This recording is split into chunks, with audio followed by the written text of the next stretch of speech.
It's Indianapolis Center. Do you have any test operation to restricted area 2508? Aries 31, roger.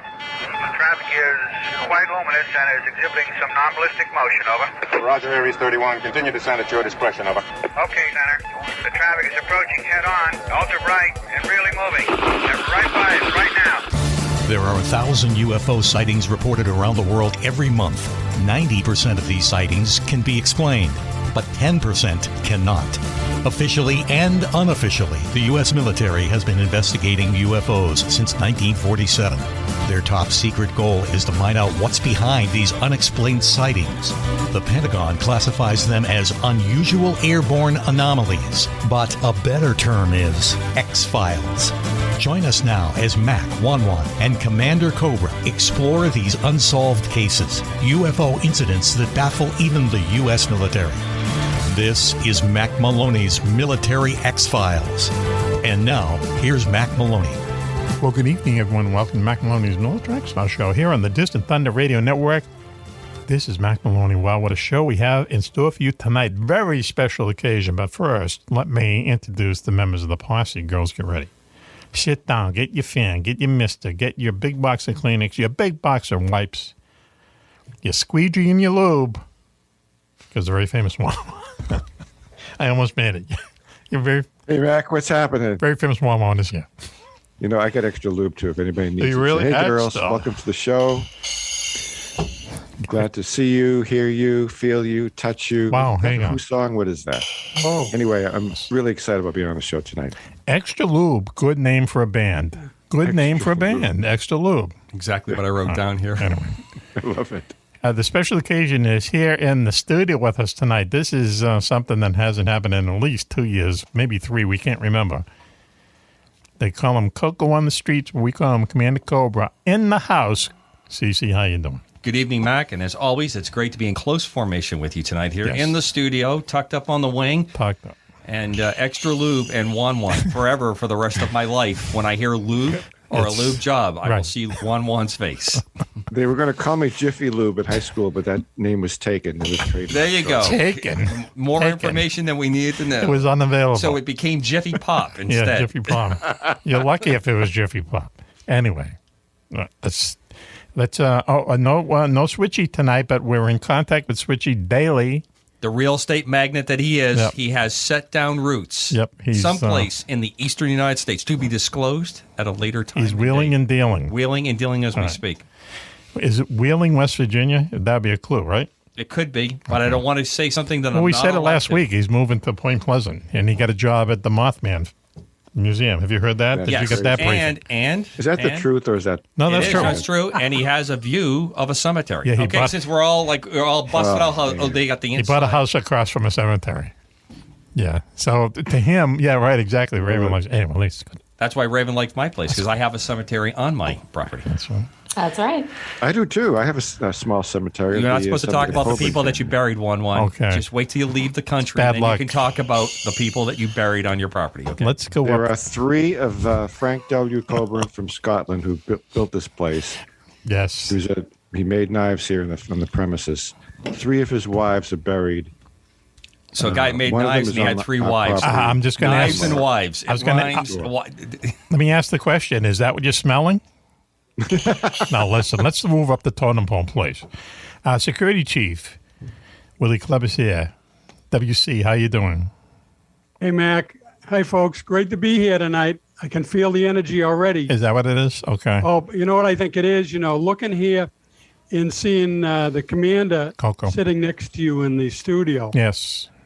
I was shocked when I logged in. I was too. He was here when I got here. I thought it was Bob. Wow. Hey, listen, we got a Bob conversation coming up later on the show. We don't want to piss off Bob, okay? And I'll let you know during the break why not. Anyway. But if we get him on the show, maybe he'll back off a little bit. Bob is not someone who's backing off. You brought in Valerie, and if Valerie can't get him off the ledge, come on. How can he expect us to? Asperge on the ledge, and we're going to pull something? Listen, now is my favorite part of the show. Up there in Sideways, New York, is our good friend, good witch, Raven is with us. Raven, how are you tonight, Raven? Hi, my friends. I'm doing great. Thanks for having me. I got to pop back to Juan Juan real quick. Go ahead. You were thinking of Blink 182. Blink 182. The little song lyrics you were saying. Really? Was I? Yes. Yeah. Who do you think? Who do you think was? He's so hip. He's hyper hip. Blank 202. He doesn't even know what he's talking about, but he's talking about I it. don't remember. I don't remember the lyric. Okay.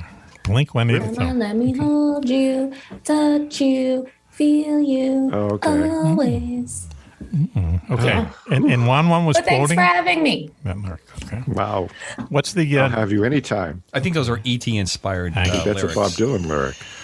what do you drink? What's the drink du jour tonight, Raven? Please. The world wants. I got pineapple upside down shake from Ellicottville Brewing Company. How many? What's the alcohol content in that? 5, 6. 6.7. Wow. 16 Okay. Yes. Tipping the Richter scale right there. That's an earthquake. Okay. Yeah. Hey, now that we're talking about, I should just say fair warning that Coco and I were at the local margaritas earlier tonight, planning the show. Okay. And passing out coasters. So there you go. Right. It was so we could deduct You've been it. nodding off early. So, at Club, what are you drinking? Chocolate milk there? We're going to go right around the horn. What do you have there? No, I'm pretty regular today, so I'm not drinking chocolate. Oh, milk. what a braggart you are. What do you have? A Ukraine flag there? You still on the side of those guys? I still am. I have to put it up. Of course, this Okay. is what it's all about right Yeah, now. yes. I agree. So at Margaritas, was the bartender with the amazing cleavage there working tonight? Wow. I have no memory of anyone like that there. Okay. Just checking. Well, the North Korean hooker was there. Just She was? if you understand that, yes. Anyway, let's get on with She's the show. a regular, I guess. I guess. There So was a strange reaction when I took money out to pay for my part of the that I had a lot of ones, and Max had put those away, and I didn't have any idea what that was a about. lot of crushed ones. And then he got into the parking lot and said the NK. the independent contractor from North Korea was citing up those $1 bills. I had no idea what that meant. Wow. 2 hours to go. Where were you at? A strip joint? No, margaritas. Oh, at the ones. Anyway. I know no, it well, sounds previously, weird, Club, but I don't know where it's he was. margaritas. No, Club, I don't know where he was to answer your question, but he came in with pockets full of crushed singles. Okay, so. Oh, well, I know then. That's a signal right there where he's been. Does that mean I was working? Oh, he went through the wash. Maybe he was working. Yeah, for all I know. Maybe I was on stage. Do you think that was a possibility? Raven's vomiting. Somebody so. was on stage getting the ones. So anyway, we have quite a show for you tonight. Later on, we'll be talking to our good friend, Dr. Bob Gross. He has written an article called "If a Tree Falls on Mars, Will Anyone Hear It?" Interesting article. It is, are we really going to Mars? People have been talking about this since I was a kid, and now you kind of reached the technology where it's kind of feasible, but are we really going to go? Are we going to spend $1 trillion to go to Mars? We might not, but I can think that maybe Mr. Musk will. Yeah. Or China or somebody like He'll that. take you there. China can't get out of orbit, please. I'm so tired of hearing about how great they are. Yeah, that's a good point. That's a good point, Juan. He'll take you there. If you pay him, he'll take you there. That's the thing, But Who do you think he's giving it away for free? Yeah. See, that's commerce is I the bet way. it's like a really reasonable amount too. It's probably not completely ridiculously priced. Well, you're going to be 2 years in the rocket ship getting out there. 2 years getting there. Then you have to be on Mars for at least a year for the rocket ship to come back. And I guess the flight back is a little shorter or whatever. Pretty much, it's going to be a one-way trip for the first groups of folks to go there. You're going there, and that's where you're going to probably finish your life. Wow. Yeah, well people want to cross this continent. People want to cross all over the place. It seems to follow the plan. That doesn't. So anyway, I think I'd rather go to New Zealand. New Zealand. The heck with Mars. Yeah, just because New Zealand was the first country out of the pandemic that said it was okay to have orgies, you have never been able to get out of. You've never been able to get out of that. This is now the hot destination. Oh, it's New Zealand. Okay. I have New two Zealand. family New members Zealand, that went there for school and decided to stay there. But New Zealand, the Prime Minister of New Zealand, when they were making all the announcements and stuff going on and all this, all of a sudden she came out and said, it's okay to have orgies now, and wearing the mask is optional.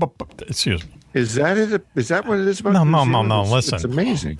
Are you saying they said it was okay? It was a proclamation by the New Zealand government from the Prime Minister. It's on the internet. Okay. It's got to be true. What? That when they were coming out of the pandemic, Yes. she made an announcement that it was okay for New Zealanders to engage in orgies again. What Okay. the hell's going on down there? I thought it was just a bunch of. Now I got to look it up. Go ahead. Hey, someone check me. We have a Someone lot check of me. listeners in New Zealand, so. Wow. So it'd be One of my, safe. Minister one of my of Google favorite to look countries. it up. First date Minister for of Mrs. Truth Cobra needs and to I look it up. was in New Zealand. Really? Our first undercover date was in New Interesting. Zealand. Did you go to an orgy? No, Okay. Listen, I've never been to one. I don't think I could handle it. I don't. I've. Now, an alien orgy, I might be into. Okay. Because they do everything mentally. You So have a it would be like a choice, mind though? screw, right? Wouldn't they just make you Yeah, do they just it? make you do Right. it. Yes. You know? They Yep. just walk up to you and say, spread them. Spread and probe. Exactly. No drinks, no dinner, nothing. Forget it. All right, let's move on. Hit you with Well, the you ray drop gun me and off in a that's it. field near my house is all I want to know at the end of the night. Or do I have to have a court? You and a mutilated cow. Can you just drop me off? This is where you dropped off Teddy when you were taking Teddy for rides in the UFO. Teddy's coming right up here, as it turns out. So listen, so we're going to do that later on tonight. We're going to Club is going to be talking to us about what is it tonight? It's like nothing is going on with the government's UFO agency. That's the news, right? Yeah, so I've got an article that you referred me to, and I like it from Politico, Yeah. that talks about some recent activity in Congress to try to shake things up. So Okay. I'll be doing that. All right. And like I said, we're going to be talking to Dr. Bob Gross, and we're going to be talking to Ed Raven has a report. But now what we have is our top 10 list of the night. Okay? If I remember right, Raven, you have the list, right? I have the This list. is the top 10 reasons Teddy the Ballless Huss is going to miss 1-1 when he moves to the UK. Ready? All right? Let me say that again. Okay? That is something special. Top 10 reasons Teddy Coco's Ballless Huss is going to miss JJ, when he moves to the UK. For tax purposes, Teddy has asked me to inform everyone that he is a gilding. Thank you. Right. All right, here we go. Let's start the music. Number 10, please, Raven. Number 10, no more walks on the beach. No more Man. Okay. Wow. No more sunsets. No more wipes. No more. Number more 9, squeezies. please, Raven. Number 9, will yearn for those days when an arrest warrant brought them. Wait. Together. I'm sorry, my email cut it off weird. It's sort of like that little joke where you say, "I need to talk to a man about a horse." But what one says when he walks into the pub is, "Let me tell you about this pony, this gilding I left back in the colonies." Yeah. You want to try that one again? Let's try that one again. She's so sweet. Number 9. Number 9, will yearn for those days when an arrest warrant brought them together. There you go. Yeah, I had, yeah. Number 8, please. number 8. We'll move quickly. His favorite saddle will now wind up in England on one of those pussy British horses. Yeah, that's inevitable. I believe there's a much classier way to say pussy horse Okay, in nice. England. So I think we ought to look that That's up. 2 bleeps. Go ahead, please. Number 7, right? Number 7, no more carrots dipped in chocolate and vodka. That's I it. don't think a horse can No eat more chocolate, carrots. He can does they? love the Godiva. He doesn't take that cheap Smirnoff stuff really, from me yeah. at all, and he has a whole Ukrainian thing going on now. The He man's- just won't even talk to me when No I more come in. Stoli. No more Stoli. Okay. Next, please, Raven. Top 10 reasons why Teddy the Ballless Huss is going to miss 1-1 when he moves to the UK. Number 6, all he has left to hang out with now are 2 sex-crazed sheep and an egomaniacal pig. Now, just a quick correction. I The knew sex this. crazed are the 2 mini horses who are fillies. The sheep have their own thing going on, and they don't play that game. So Oh, really? just letting you Okay, know. all right. And they got sheared today, so they got their haircut today. Okay, all right, that's code. Let's move on quickly, please. Next one, Raven. Number 5, he'll have to remove his tattoo that says, "Mon has enough balls for both of us." And it's in the most interesting place. You have to lift his mane to see it. It's really interesting. He asked me if we could. He asked me if we could add some words to it, and I'd like to leave it up to the audience if they would like to add some, help us with that tattoo. There's no room. Okay, next one, please, Raven. Number 4. There goes the trip to Phuket.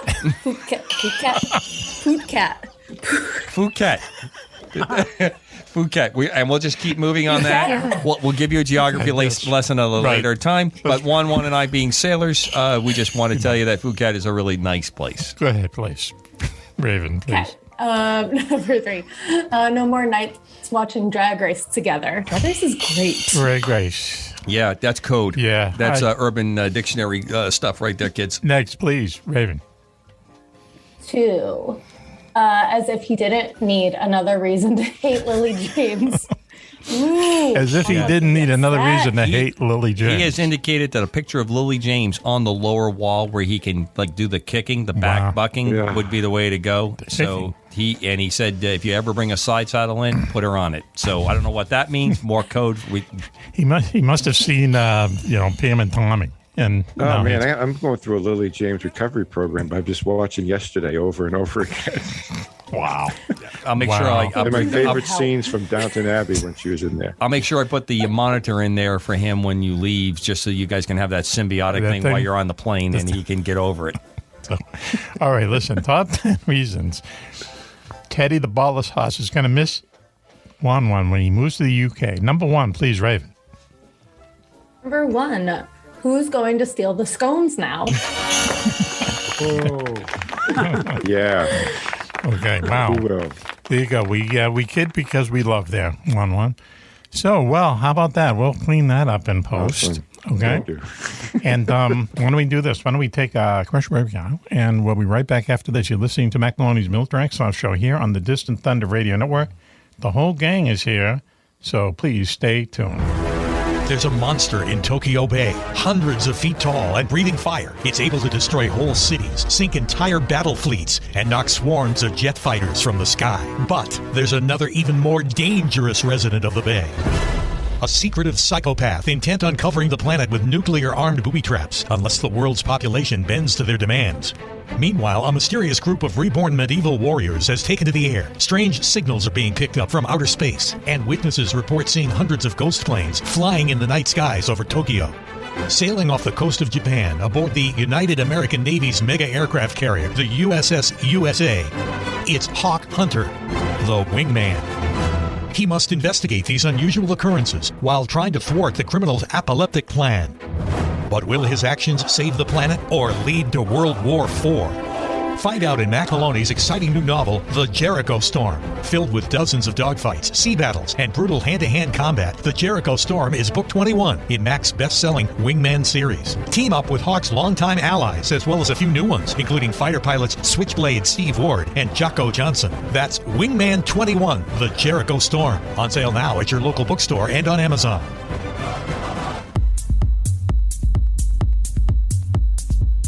Welcome back, everyone, to Mack Maloney's Military X-Files show here on the Distant Thunder Radio Network. This is Mack Maloney with a show we have for you tonight. Very quickly, though, let me introduce the members of the posse. Girls, very famous Juan is here. Hello, girls. Hello, Mac. Hello, everybody. Also, Mills, Gills, and Gigi Gills in the studio, in the house with us. Commander Cobra is here. Thank you, Mac. It's always a pleasure to be with you and fly in the formation. And thank Mrs. Cobra for the kitchen pass that allowed me to leave the compound today. Really? TMI there. Yeah, kitchen pass, that means like a hall pass? That means she signed my orders that allowed me to leave the compound. Really? Yeah, it's like that now, huh? Okay. All right. That's good. She signed your leave chit, right? Yes. Okay. I'm going to pretend I don't know what you mean. Get it. Also with us... I'm still restricted to base, man. For the rest of your life. Let's get into that off air.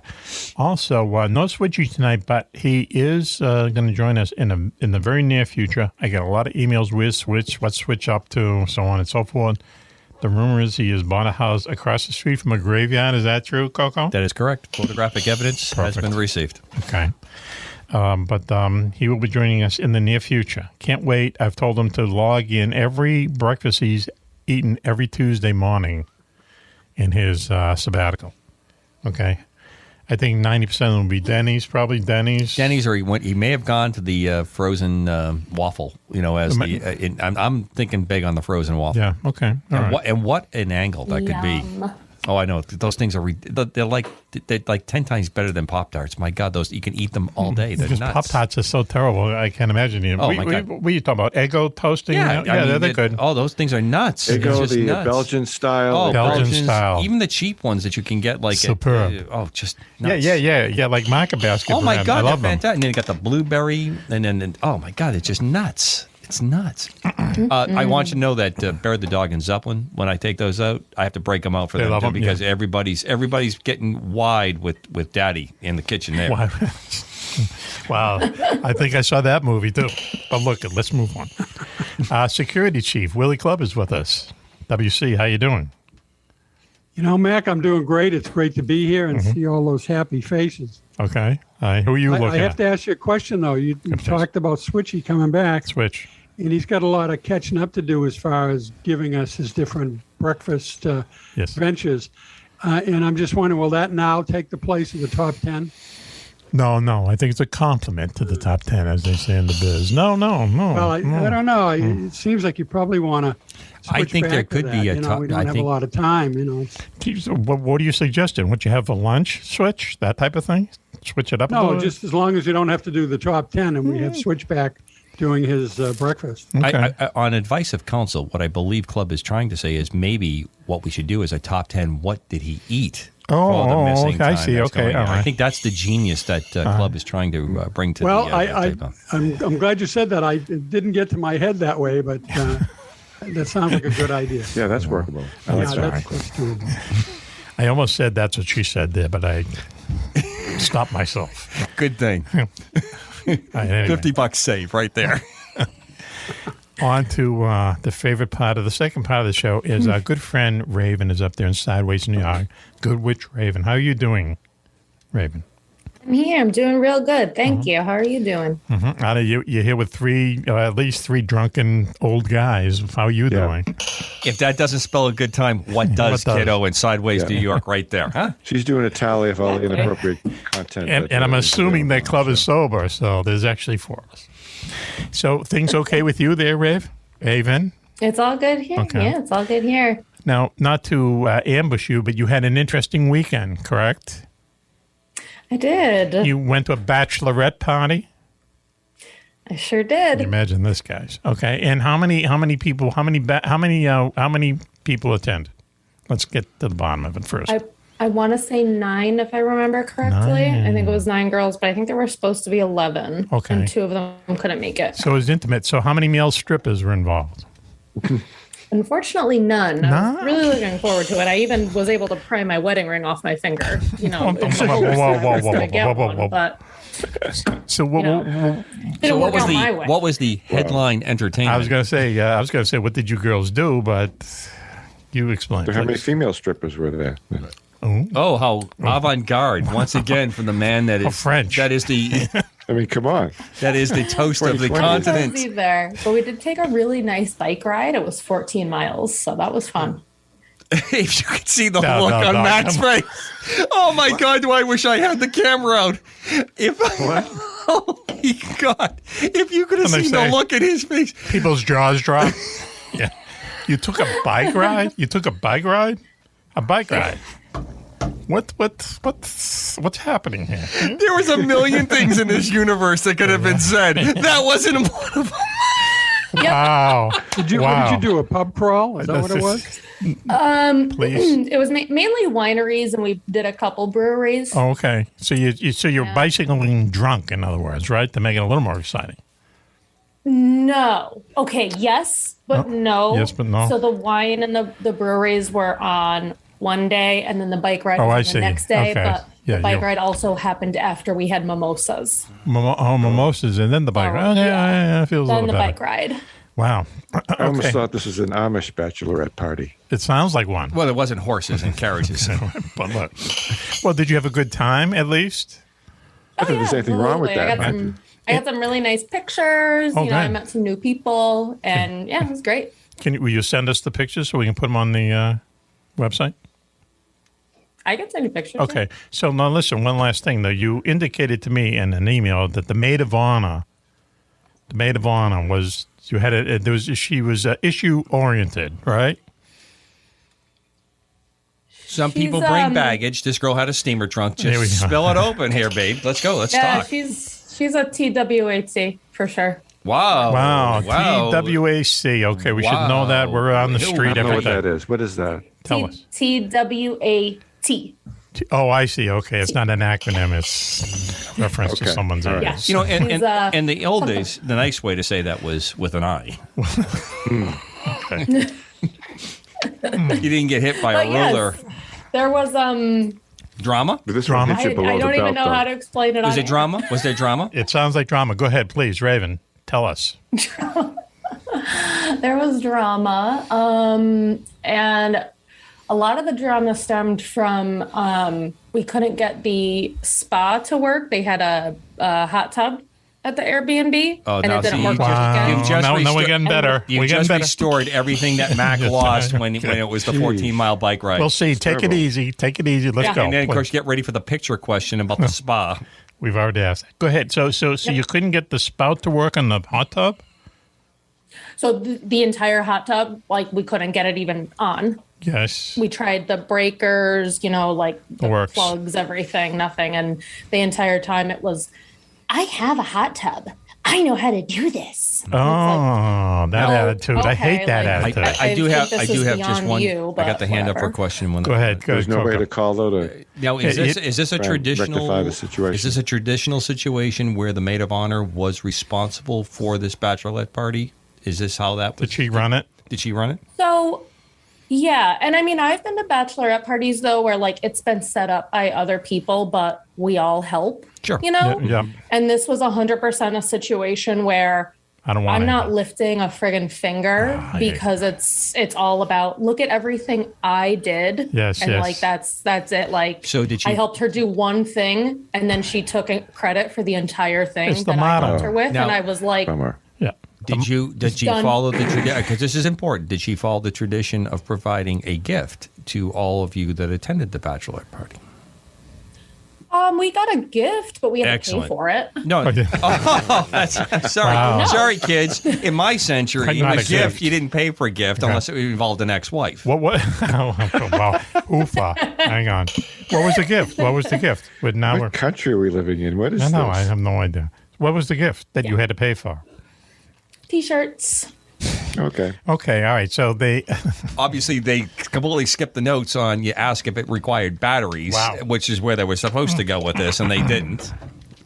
Sounds like you had quite a time. Well, how was the drive down and back? Was that pleasant at all? So the drive was really nice. On the way back, I accidentally took the wrong exit. Okay. Ooh, sorry, I just hit my microphone. And That's all right. I figured, it'll just put me right back on the highway. No big deal. Yep. And 60 miles later, I was still on a back road when I finally got switched back over to the highway. Really? Yeah. But it was okay because it was very, very pretty where I was. So. You're in Vermont I- at this time, right? No, she's in No, Pennsylvania. Jersey, Jersey. actually. Oh, you're in Jersey. Jersey. So- Oh, the pretty okay. part Yeah, of but I thought Jersey. it was Western- very, very nice. I was like Western basically part- going through the woods. Yeah. Western New Jersey is very That's pretty. where all the rich people live. That's where Keith that's Richards where, lives. yeah, that's where we were. So it was nice. Yeah, I don't mind driving, so And you that's took- fun for me. You took Lonely Larry's car, right? The ghetto wagon.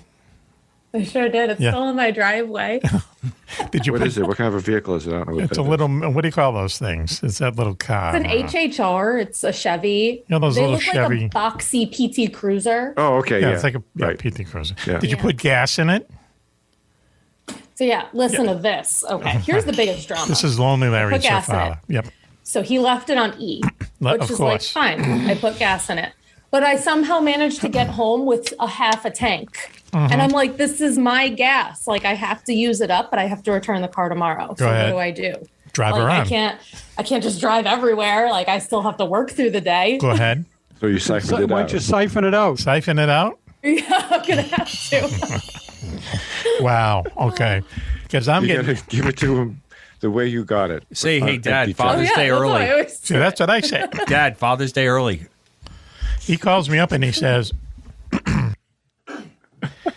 I'm going to, let Raven take the car, but I hope she brings back with some gas in it because the last time, apparently, it was on E when you brought it back.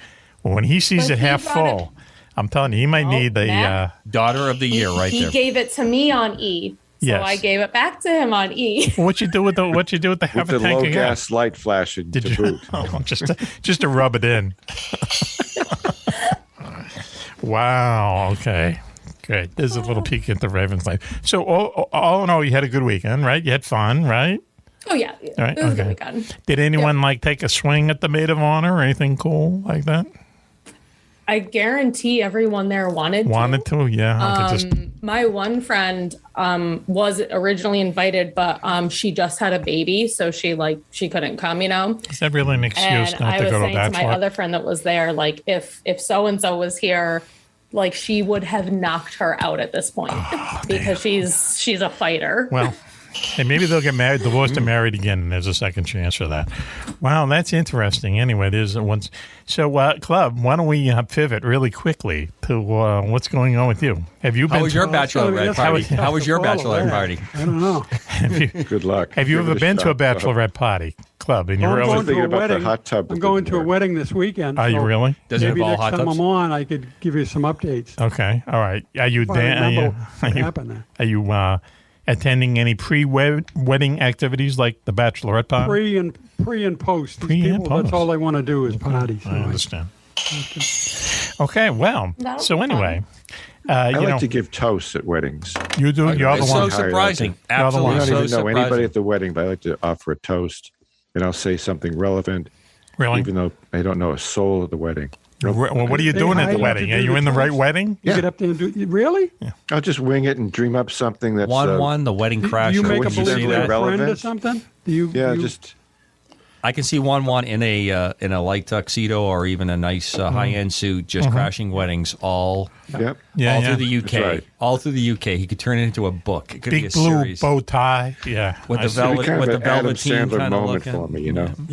Oh, God. Yeah. Wow. Okay. Wedding Singer was a great movie. It was an absolute was classic. great. It was a Wedding classic. Singer is a terrible movie. Let me tell you Here we something. go. Mac hates everything. I don't hate everything. does. Adam Sandler is he's got the biggest scam in Hollywood, but they finally caught him. Okay. He's a local guy. He's from Manchester. Yeah. Who cares? So what? So was he smart then? He's from that. No, he's just a local we were guy. just Everybody up there. follows We him. were He's up there. local. We had lunch with Dribbles and his wife. He's anti Matt Damon, as far as I'm concerned. Well, and Matt Damon is from anyway. listen. Cambridge. Name one. He has been able to get like $10 million every 2 years to make a movie with his friends, and they're not funny either. The guy from friggin' King of Queens and Don't say it. Don't you know you Kevin. dare say What's Kevin his? James. He's come on. Yeah, he's funny, but he's a dick in real life. Oh, he's a he's dick. terrible. I heard absolutely- he's, he's I heard absolutely he's not terrible. nice. And That makes me upset. Spade and all those guys, and they put out these movies. They spend like $10 million on them. They make $11 million, and everyone's happy. That's Adam Sandler, and they finally That's cut him it. off because he had these stupid freaking movies about a hairdresser who fights with his feet. Come on, you spend more than 2 freaking minutes on the idea. Anyway, Hey, he started out as Opera Man. Give him a break. not funny, zero funny, and that Another guest to cross off the invite list of the That's possible true. invite Yes, right. list. But he is a local. but I know who's going to be on the top. QT. Of course, he's going to be on the top. QT. Of course. I've been I've been reserving putting him. up with this for years, Raven. Well, I'm just trying to tell you the truth there, brother. I'm sorry. Okay? He's a terrible director. Terrible. And a terrible person, by the way. Okay? A terrible person. Other than that, he's okay. Well, we don't want to make it personal. Right. Okay. Hey, Let's- getting back to club. Reporting the latest in the U.S. military's new investigation into UFOs and what they still aren't telling you. It's time for the Club Report. Club. You there? Oh, that's a great segue. Okay, all right. I'm very smooth, brother. I'm smooth. smooth. I'm smooth. Well, we got to work UFOs in here somehow. So listen, so the idea is that more than a year ago, the U.S. government put together this thing, and it was kind of like a revived Project Blue Book, if anyone ever dared to say that, where they were actually going to take looking into UFOs seriously, and they gave the money, and Congress said you have to report to us like every 90 days what you're doing. It's been a year, nothing has come out. Is that right, Club? Yeah, as you know, Mac, I've been frustrated since November when they, roll this thing out, this new agency, and, nothing's happening. Nobody's talking. It's been really quiet. We know, obviously, there's a lot going on in the world that the Defense Department's involved in, so I understand that. But it was good to see that article you referred to me from Politico. I don't know if you know about Politico, but basically, they're a political journal, and they're out of Virginia, and they're pretty well known and well respected. They don't really come either way as far as they're right down the middle. Right. Yeah, they're authoritative too. People, point to them to say this is authority. Most of us believe that anyway. Okay, go ahead. But anyways, quite an article. It was only a few weeks ago, and the bottom line is it talks about some UFO briefings on the Capitol Hill that they've finally begun. I think there's been some pressure now, finally put on the Pentagon and to try to see what's going on. They put some money out there on a budget, and there were some high expectations. So anyways, they've been given some secret briefings recently to the different security agencies, and the agencies, as far as they're concerned, they don't feel the Pentagon's taking it seriously enough, and not really disclosing anything. So anyways, it indicates here that members of the Senate Intelligence and Armed Services Committee received a classified progress report. They got a couple of them, in fact, in the last couple of weeks, about some new data collection efforts that the Pentagon and spy agencies are now required to pursue to investigate the reports of UFOs, or the new word, the new acronym, of course, is UAPs, unidentified aerial phenomena. Yeah, okay. But some of the sponsors of the legislation want more analytics and surveillance systems dedicated to determine the origin of some of these aircrafts, and not just these mere reports of their existence. They're coming out trying to keep Congress happy by saying, oh, yeah, we've seen something happen over here, but didn't get into any detail. Yes. So one of the leaders of this effort in Congress is Senator Kristen Gillibrand, or Gillibrand, I think is her pronunciation. From New York. She's from New York. Yep. She was one of the ones that pushed to get this agency going, all right? And so she's pushing now, saying that the phenomena is an urgent issue, and for the first time expressing her public dissatisfaction with the response. So we're hoping that that's probably going to get some people moving because of that. She thinks the DOD needs to take the issue more seriously and get in motion. Yes. As far as they're concerned, they're saying that the agency had ample time to implement the important provisions, and they got to show some progress. They're just dragging their heels, as they always do, right? I mean, right? Well, yeah, and again, this comes at an important time. About 4 months ago, Congress passed the National Defense Authorization Act that required the Pentagon to create an anomaly surveillance and resolution office. A little bit different from the one we've been talking about, but same idea is that they're supposed to be investigating, particularly our airspace. Right, yeah, sure. Because of their concerns of what's been out there, and particularly, because, there's been reconnaissance and by Air Force and so on that have come up with actual photos, and, it's going nowhere. But anyways, it's the new agency is supposed to be fully activated by June. And it was given the authority to pursue any resource, capability, asset, or process to investigate unidentified aerial phenomena, UAPs.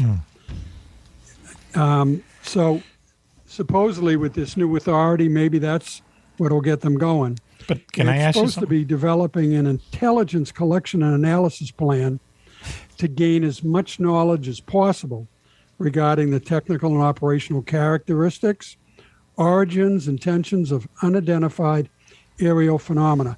And that's according to the legislation. I mean, this is actually in legislation. It's not just someone, proposing this. Can I just say something? Let me just say something. To me, and I hate to use this word, but to me, that's like verbal. Do you know what I mean? Without the payoff. Yes, it's without the happy ending. It's like the same old stuff you hear. We're going to do a plan. We're going to do this. We're going. 1966. Blue Book is going on. 2 F-106s launch out of Selfridge Airfield, Detroit, and they intercept a UFO over central South Michigan. They have a visual sighting on it for about 10 to 60 seconds. They got radar input on it. Nothing. They come up. That's where the swamp gas. Yep, it's swamp gas. Yeah, it's the same old story. The legislation has gone over every decade. There's another version of this. But Harry Reid, the then senator, he's threw dead his stuff out. But here's the thing, though. I thought it would be different this time because they gave them money. And by congressional mandate, when you get money, you have to report on what you did with the money. Right. I thought it'd be different. I don't think Project Blue Book had to go up there every 3 months and tell them what they were doing. But these people are supposed to be doing that. Right. Well, Jerry Ford, when he was a congressman, was the one that led the charges to find out that he said the Pentagon wasn't doing the job. It just keeps repeating itself. Yeah, it is. It's a. And then you walk into a room and you say, look, here's the secret sauce. This is what's going on. We can't release it to the public. And they know that now they're inside the secret, and it's not going to be passed. Then why do it in the first place? Because everybody's palms are getting greased. Jesus, God, you got to be kidding me! You don't see that. Maybe we can get in on that. $33 million. So anyway, Club, is that it? And that's it, right? It's. Well, I'm a little more optimistic than you guys. Why? Tell me why you're more optimistic. Because he wasn't at Margaritas earlier. Go ahead. There you go.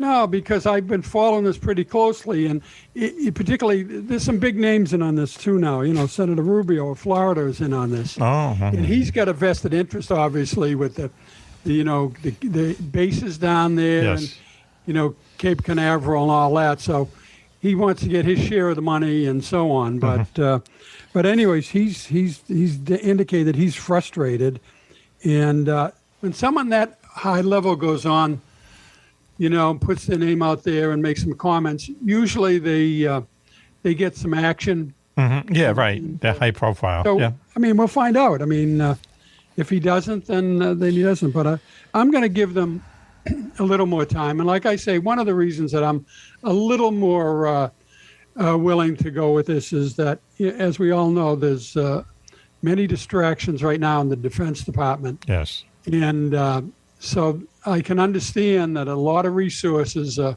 looking at other things right now. But that's why you set up $33 million, so that the distractions that go on every single day, you have a group. It's like saying, well, we can't launch an aircraft carrier in the Pacific because we have things going on in Europe. That's not how we're set up in the Department of Defense. Right. I can see there'll be people, they're working on their thing and other people are working on other things. But here's my question, though, is that, and I'll go back to what I said earlier, the fact that they made such a big deal out of it, the fact that they created this agency with the weird freaking acronym and they gave them money, made it, put it on their plate that you have to report to the Congress every 90 days.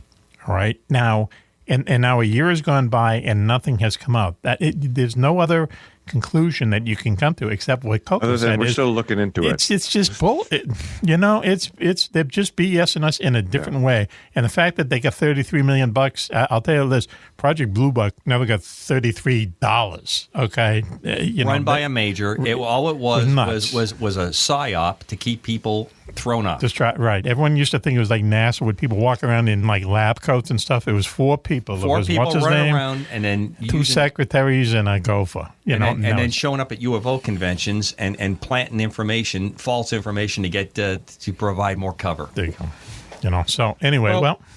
Well, anyways, I want to be proven wrong. The result of this is that it looks like it's going to involve more legislation. So good. That ought to solve it. That ought to solve it. Congress right is going to get a little tough. more U.S. code. They're going to say, look, we want results, we want action, we want to know, we want to have control of our skies, all of this stuff, and we want it now. Is that what's going to happen, Club? Is Congress are going to be pounding desks?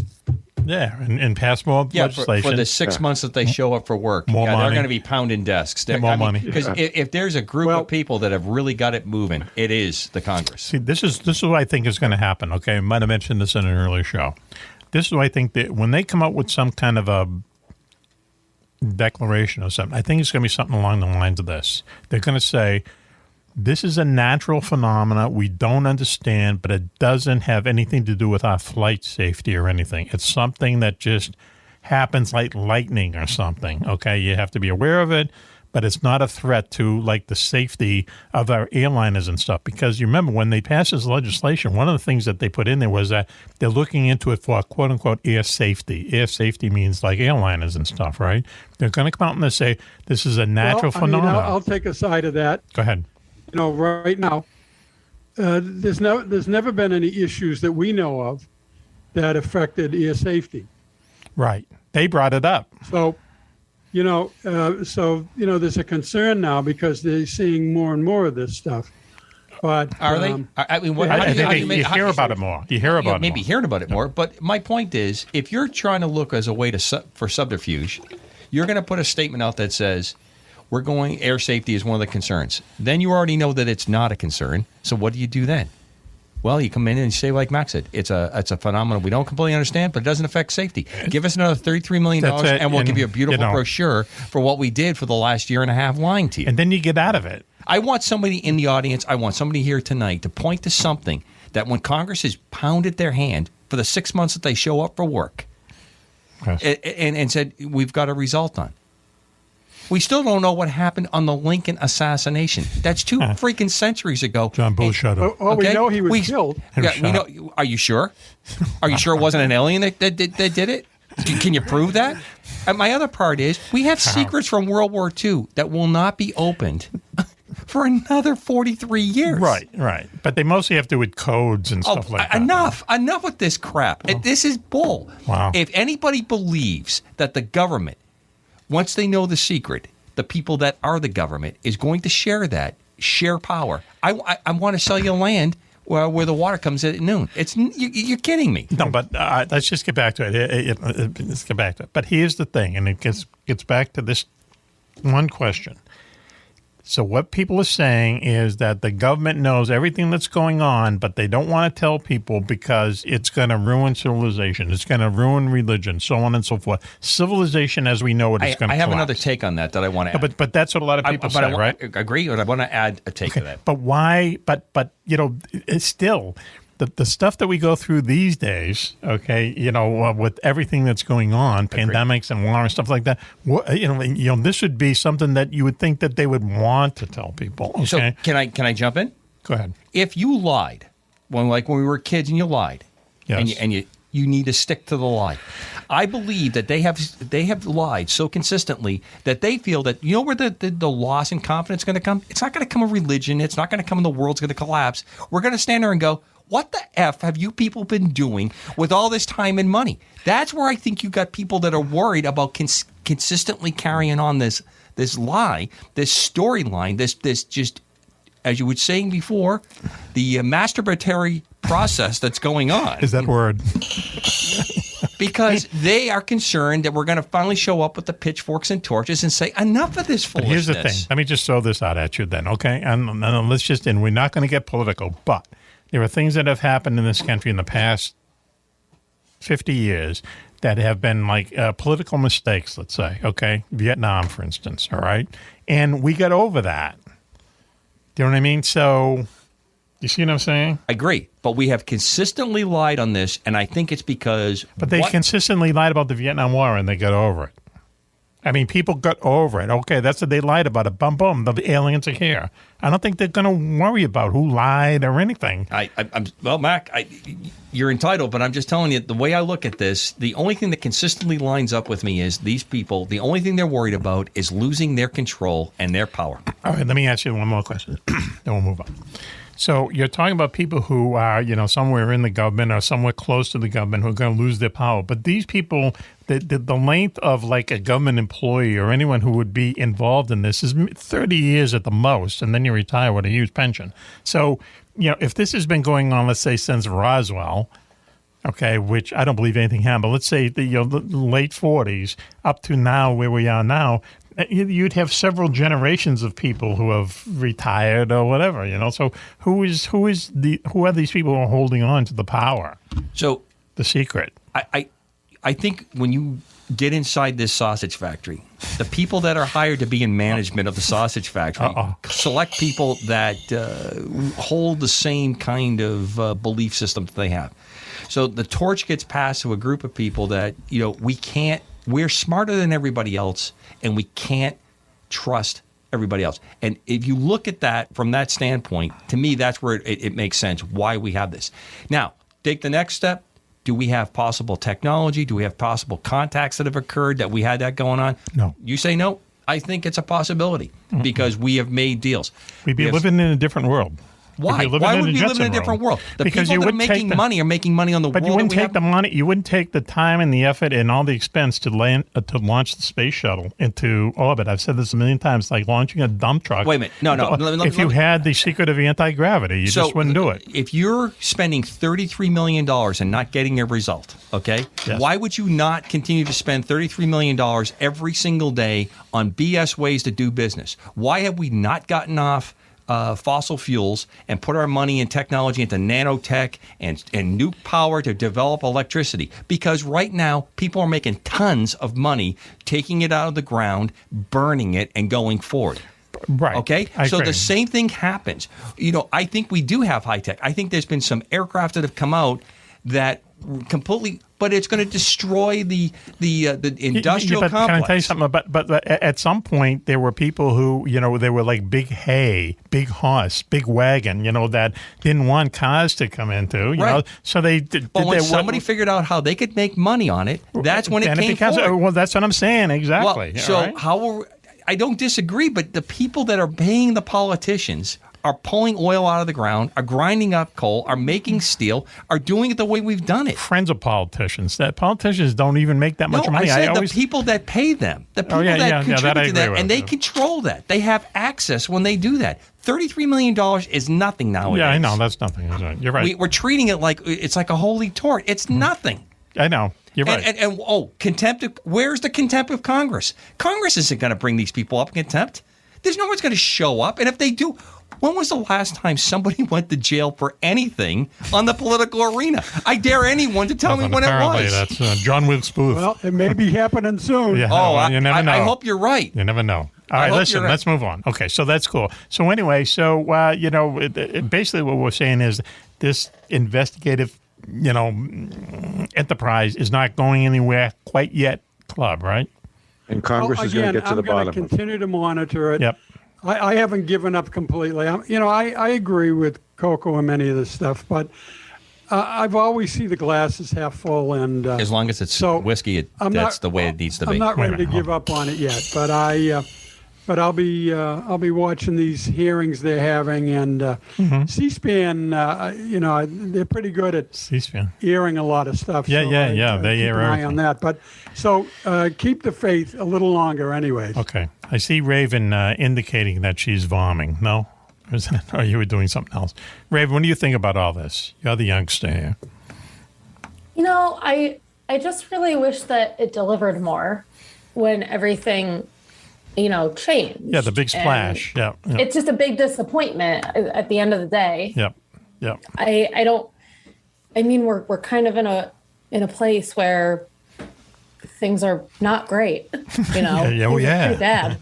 Yes. Why not give us information? Well, that's what I mean. What if it helps? Can it get worse? See, what if it helps? That's the big thing, is what if it actually helps people? Because I think a lot of people around the world, certainly in this country, would embrace something like Absolutely. this. It's almost like it's something they've been waiting for, and whether they come as saviors or whether they come as, the Europeans. Oppressors or whatever. I think it's something that they think that, is meant to be or whatever.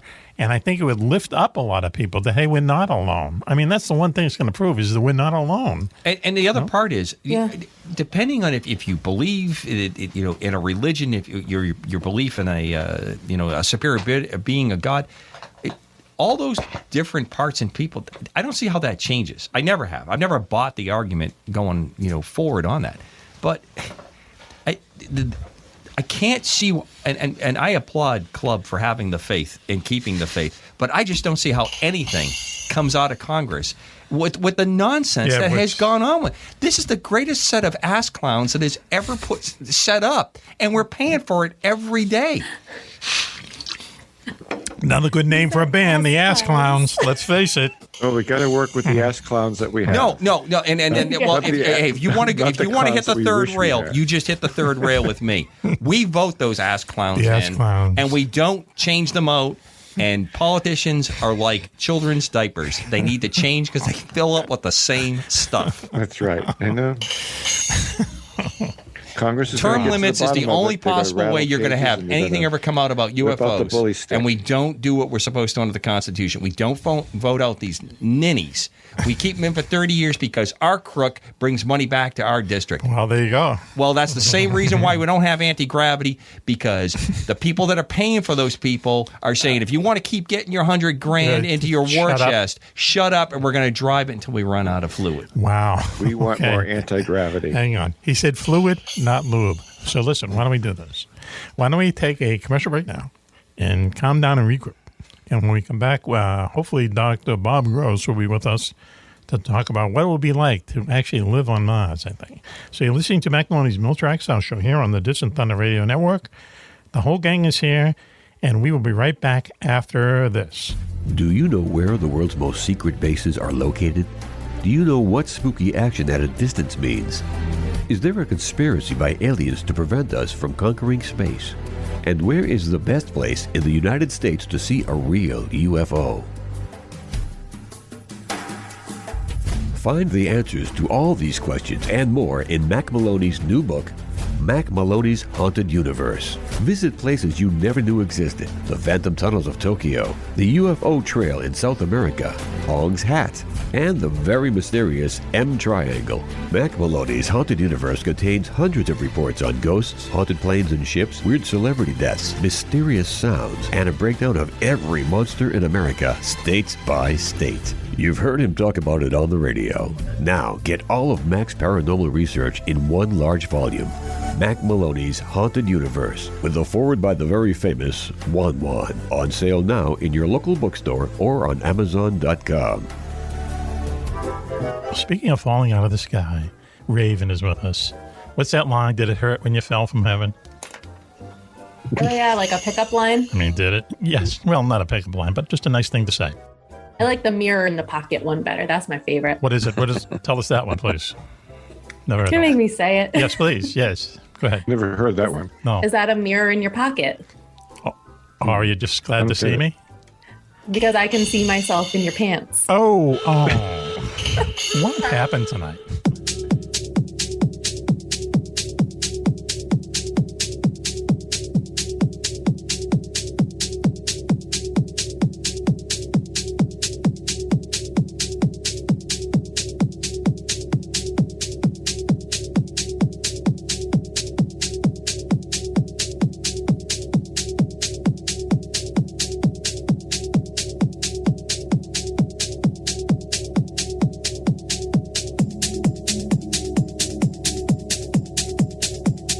Welcome back, everyone, to Mack Maloney's Military Exile Show here on the Distant Thunder Radio Network. This is Mack Maloney. Well, on the show we have for you tonight.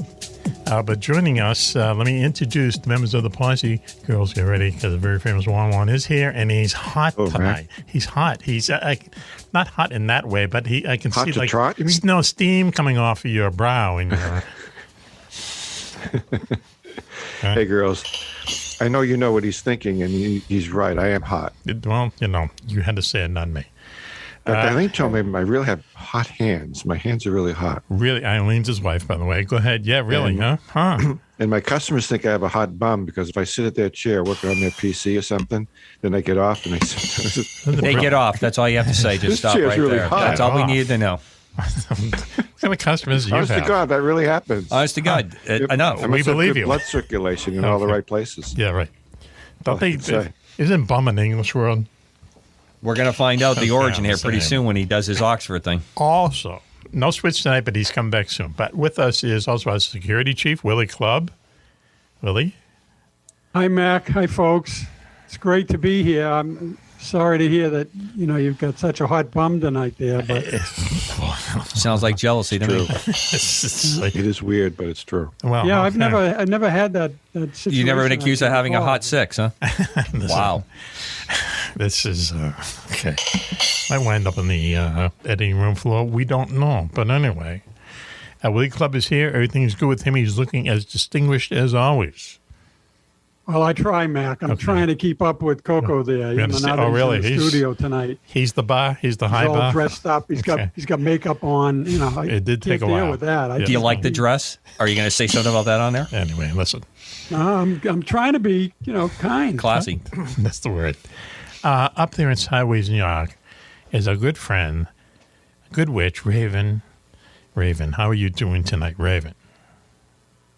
Very good. Thanks for having me. Having lots of fun. Okay. I think of all of us, she has the best hairdo. What do you say? Oh, no doubt. Absolutely no doubt. So how's things with you? Everything okay up there? I know it snowed there about a week ago. Yeah, we had snow, and then today it was like 75, and it's just been all over the place. Well, that's nuts. Okay. I mean, up in your part of New York, right, people were out of power for like 3 or 4 days just from a storm a little while ago, right? Yep. Okay. Oh, yeah. Wow. Well, normally we lose power, but we got really lucky, and we didn't this time. Now, Wow. when do you plant your garden up there? So I don't garden. I just have plants. So that answer would be that I take nice care job, Cobra? Now, wait a minute. No. Hold on. She doesn't garden. She just has plants. What's the difference? Please tell us. So, like this little guy, like I just have plants. Oh, my God, that's marijuana. My husband gardens. Oh, okay. When does your But I husband? don't When does your help him. husband plant his garden? When? I don't know. He Okay, just there you does go. it. I wake up and there's Cobra stuff 2 for done. 2. Cobra 2 for 2. Not exactly Ozzie and Harriet. Oh yeah. Here we go. Listen. Does he grow fruits and vegetables? Is that what he does? And you just have you're the plant manager, right? I Yeah, get it. JJ, he grows fruits and vegetables. Okay. Air quotes. That's Sure does. They're like double air quotes, by the way, for anyone listening in.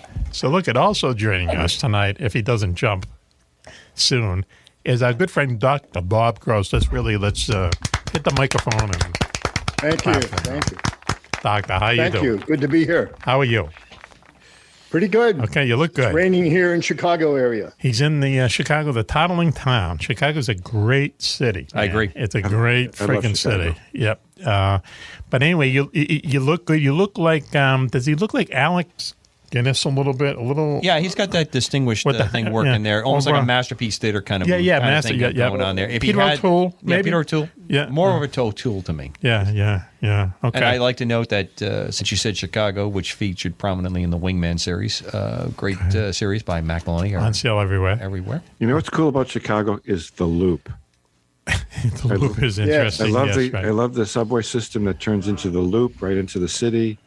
And my favorite radio station when I was there, stationed up at Great Lakes, was WLUP. Here we go It was again. a great rock station. All right. Did you I don't know see if any it's still submarine around. attacks Some of the DJs, they were awesome. on the Great back Lakes in when the Juan was late there? 60s. The answer to that question is no. In a previous show, Juan said that he did his basic training at the Great Lakes for the Navy. Oh, yeah. And X used to be, and X was on. He said, And my ET school training up there, too. X said, oh, the horror. Oh, wow. So I was in anyway, Chicago freezing my buns off. Well, wait a minute. Almost 2 How can you years. freeze your buns off when we've established that you have like the hottest six on There the you show? go. We No, just wow. talked about We just hot had bugs. that. Yeah, I know, now, can you now, imagine? What, are they hot or are they cold? all right. They are hot in Yes. spite of The being in coldness. the bitter wind off the lake. You- And you it should went re- in the you should direction of really your get a face, job and in the wind is in your politics. face. I don't know how that works. A but PR, maybe. it blows Okay. off the buildings right in your face. Come up Interesting. out of the subway, it's in your face. I'll tell you. I'll tell you a quick story about why I You go down like to Old Town, it's in your face. Chicago so Vikings. much. Okay. I loved it. Yeah. Everyone who goes there just comes back with a good impression of it. Just don't go in the wrong parts, but for the most part. So I was passing through there on a train going to L.A. because I don't really like to fly. Right. So they give you like 5 hours to switch trains, right? So I just walked out, and I walked out in Chicago, and there's the 7 bridges that you would see on the Bob Newhart show and stuff. Went into a bar, sat there, had chicken fingers and a few beers, killed time. And the guy who was the bartender, at one point he came over and says, "Listen, I'm cashing out now. Can you cash out?" Okay, boom, boom. And then I leave and I go back. And as I'm walking through the train station, which I think is called Union Station, I'm not sure, but it's a beautiful building. I hear someone going, Yes. hey, pal. And it's the bartender.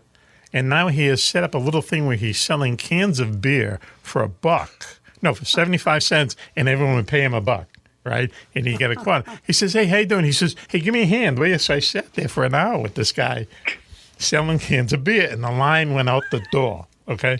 And I said to him, this would never happen in Boston. Never in a million freaking years would they do it. But they're just kind of cool, They were cool like that. Club, should I ask the question? Go ahead. Was these earnings declared on that year's IRS taxes? I just want to. Not mine. I was thinking about that. I read your mind. I read your mind, and you know what that means. There's going to be mail. Audit is coming. Don't say that word. That's the A word. Don't say that. So anyway, but it's a cool town. If you have a chance to go there, and it's just like the food's good, and just the vibe is good, and the music is just friggin' excellent. I completely agree on Chicago, and there are spots that I have had the same kind of fun experience in Detroit, but you have to work a lot harder in Detroit. I'll say, and go well armed. But I love Detroit. Interesting. So anyway, now the gang is here, and we're going. I got one more Chicago story, real quick. Go ahead. All right, go ahead. Real quick.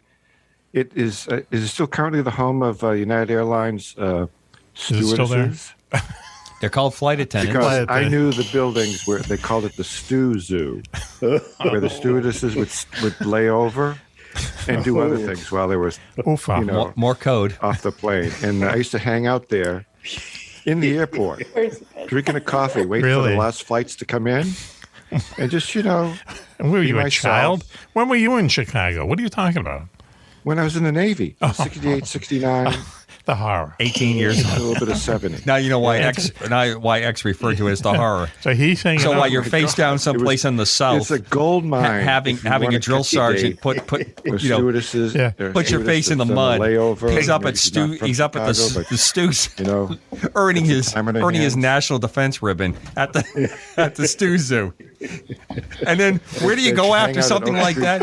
Well, after you get into the combat, where do you go? You go to Newport, Rhode Island, and defend us from the Viet Cong. Splice film. Well, okay, let's calm down. Here we go. It's great. It was great for me. You thought that there. Who wants? I want you to tell that story when you get to the VFW. Really, they're going to really applaud you, brother. It was okay. Okay, listen. So Chicago's a great place. Great place. It is. It's like the middle of the country. It's cool.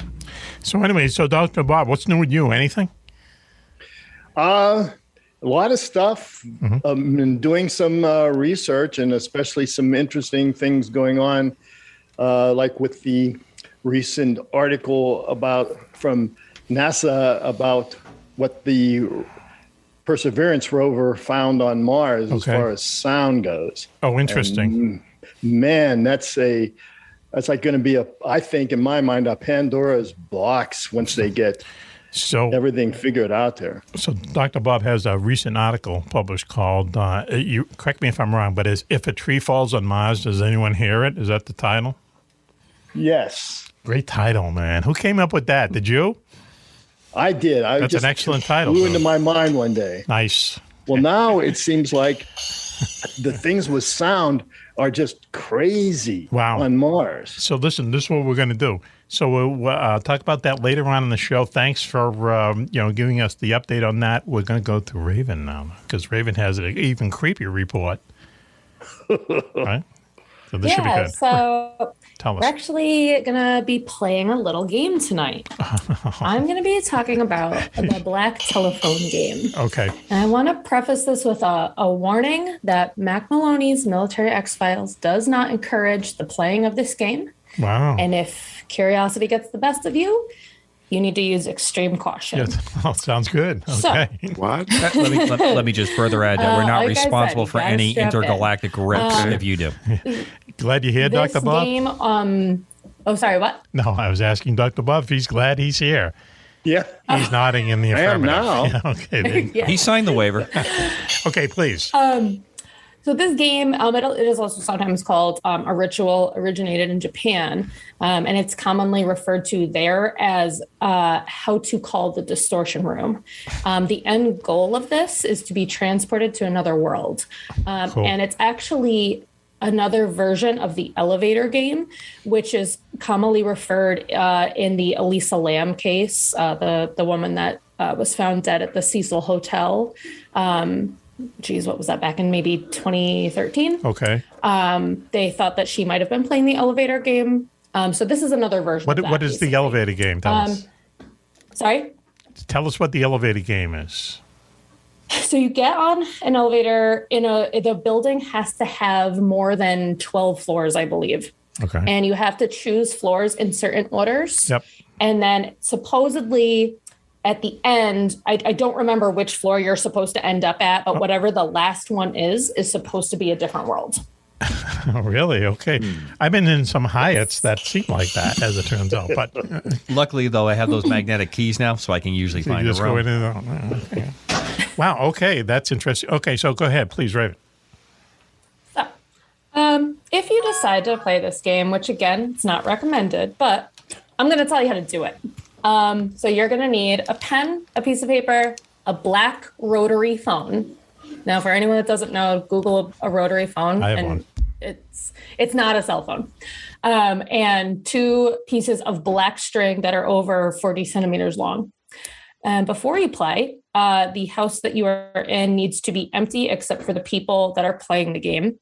The house should have at least 4 rooms. All doors and curtains in the house need to be shut. All lights must be off except for the room or hallway, wherever you are, that has the phone in it. And the ritual will not work if you have salt or anything that will block the supernatural or ward off evil spirits. Did you say salt? Salt. Yep. Salt is commonly used if you are if you're trying to keep something evil away from you. It's a protective barrier. So it's sort of like burning sage or having a Wiccan.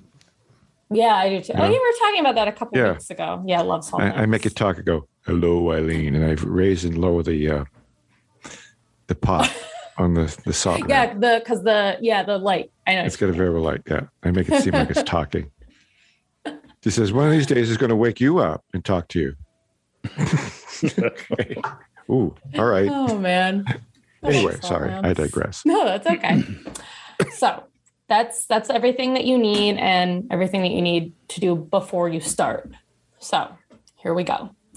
Tie 1 piece of string around the telephone handset tightly so that it can't be removed. Then you're going to hold the handset away from your ear and you're going to dial 2040-6080 and hang up. And then pick up the handset and dial 255-15823 and leave the phone off of the hook. Now, if someone Does answers... this phone have to be connected to real phone service or not? I would think so. I'm not 100% sure. There's a couple I just want to note that if you do this... foggy and I couldn't get a definite yes or no. Mm-hmm. So I would think that it needs to be, but it's really hard to find information about it. Okay. So we're going to assume yes. All right. Now, if somebody answers, or something answers, I should say, don't speak to them. Mm-hmm. After you do this, you're going to quietly go into the first closest room. You close the door and you wait a minute. After that, you return to the phone and you complete step 2 again. So after that has been repeated, you're going to quietly go into the second closest room, close the door, wait a minute, repeat step 2 again. So after you go into the third closest room, you close the door, you wait a minute, you come back, you're going to pick up the phone and dial 22822. Now, with your eyes shut, you're going to enter the last room and close the door. You're going to tie the second piece of string around the doorknob using a double 8 knot. I don't know how you do that with your eyes closed. We'll find out. But good luck. Okay, ahead. Are we pulling a tooth now with the no, hang on. Go ahead. String on the doorknob? No. Okay. I would think that the great seaman from Great Lakes Naval Station should be able to do the Great 8 With his eyes closed. Go ahead, please, Raven. Go ahead. Wow. So then you're going to open your eyes, and no matter what you do not speak. You can now open the curtains, and if the glass has turned black, you have succeeded in traveling to another world. Or in the Japanese version, I apologize, you have called the Distortion Room. Okay. So you can stay there if you want.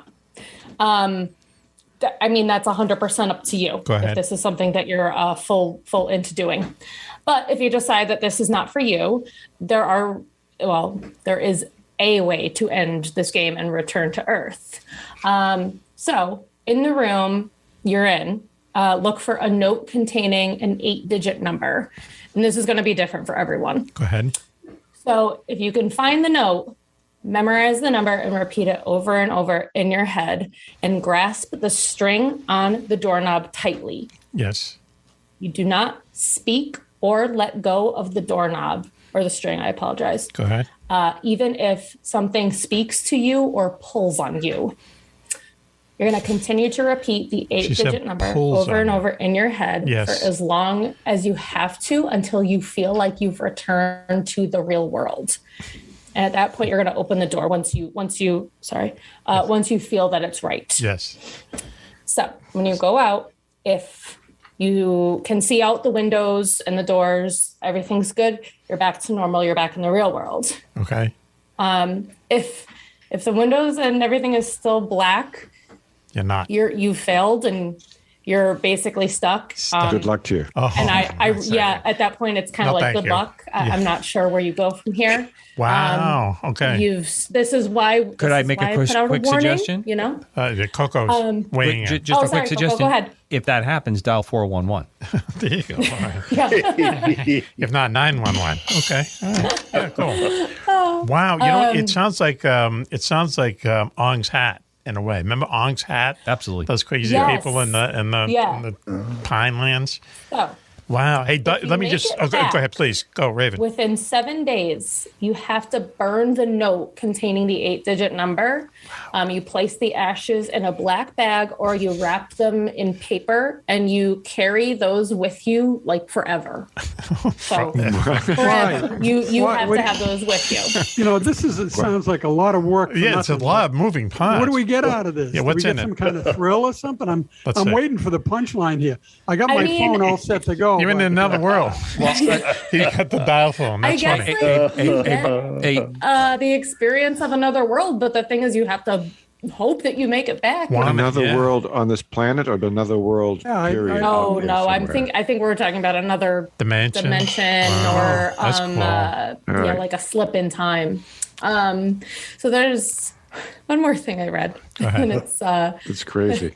At this point, after you've burned the note and you've been carrying it with you, the person or people, who played this will start to experience strange phenomenon, and their happiness will be significantly reduced. Reduced? Yes. Oh, great. Wow. Let's do it. Again, why I put out the warning. I don't see any benefit. I'm still waiting for a benefit. Right. Yeah, right. We go to strip. I don't know what the benefit is, but I guess it really screwed up a lot of people. Yeah. That's the. I can only imagine what the bill must be. That's the like. reason. Never came back. Can only imagine. I think if you screwed up when you do it, you probably come back normal. All right, listen. Yeah, there you go. So I got a couple safety notes. Go ahead. A couple of quick things. Go. I checked it up here online. Yes. Rotary phones will still work in the modern world that we live in, as long as you have the switches still in place. The optical network termination, ONT, is what will change it on the modern phone networks, the light into electrical signals, so your rotary phone will work. That's one. Two, I strongly suggest, on behalf of Mack Maloney's Military X-Files, that you check with your phone company if you're covered for interdimensional phoning, because the bill could be, it's probably way out of your service, and it's going to be a real mess. And it will use a lot of megabytes. And there's one thing I think we should look at, and I bet there is an angle here that has not been looked at. I believe there's a way to create this so that you could do it via the internet, where you could, because there are dial phone simulations that you can use on the internet and go through. You could create this in a digital world. You have to tie the piece of the string around and I'm glad the you phone. brought that up because you can tie it off to the computer. Anyone who gets stuck with the figure 8 knot, Juan used that in Stu Zoo. He'll be able to provide you instructions. I did. I had So to it's all tie me up in knots. I had those public service announcements, those PSAs I had to get out. So, Dr. Bob, now listen, you've been sitting here quietly. What do you think of all this? You're a learned person. Well, I think there are people that are trying to get into other dimensions. Is it possible? From a scientific standpoint, I'm starting to believe that more and more that it is. Well, let me put it this way real quick. Is there any question that there are other dimensions? Like in my mind, the question is that there are. Absolutely. There is no question. Yes, there are other dimensions. There are other places other than where we are.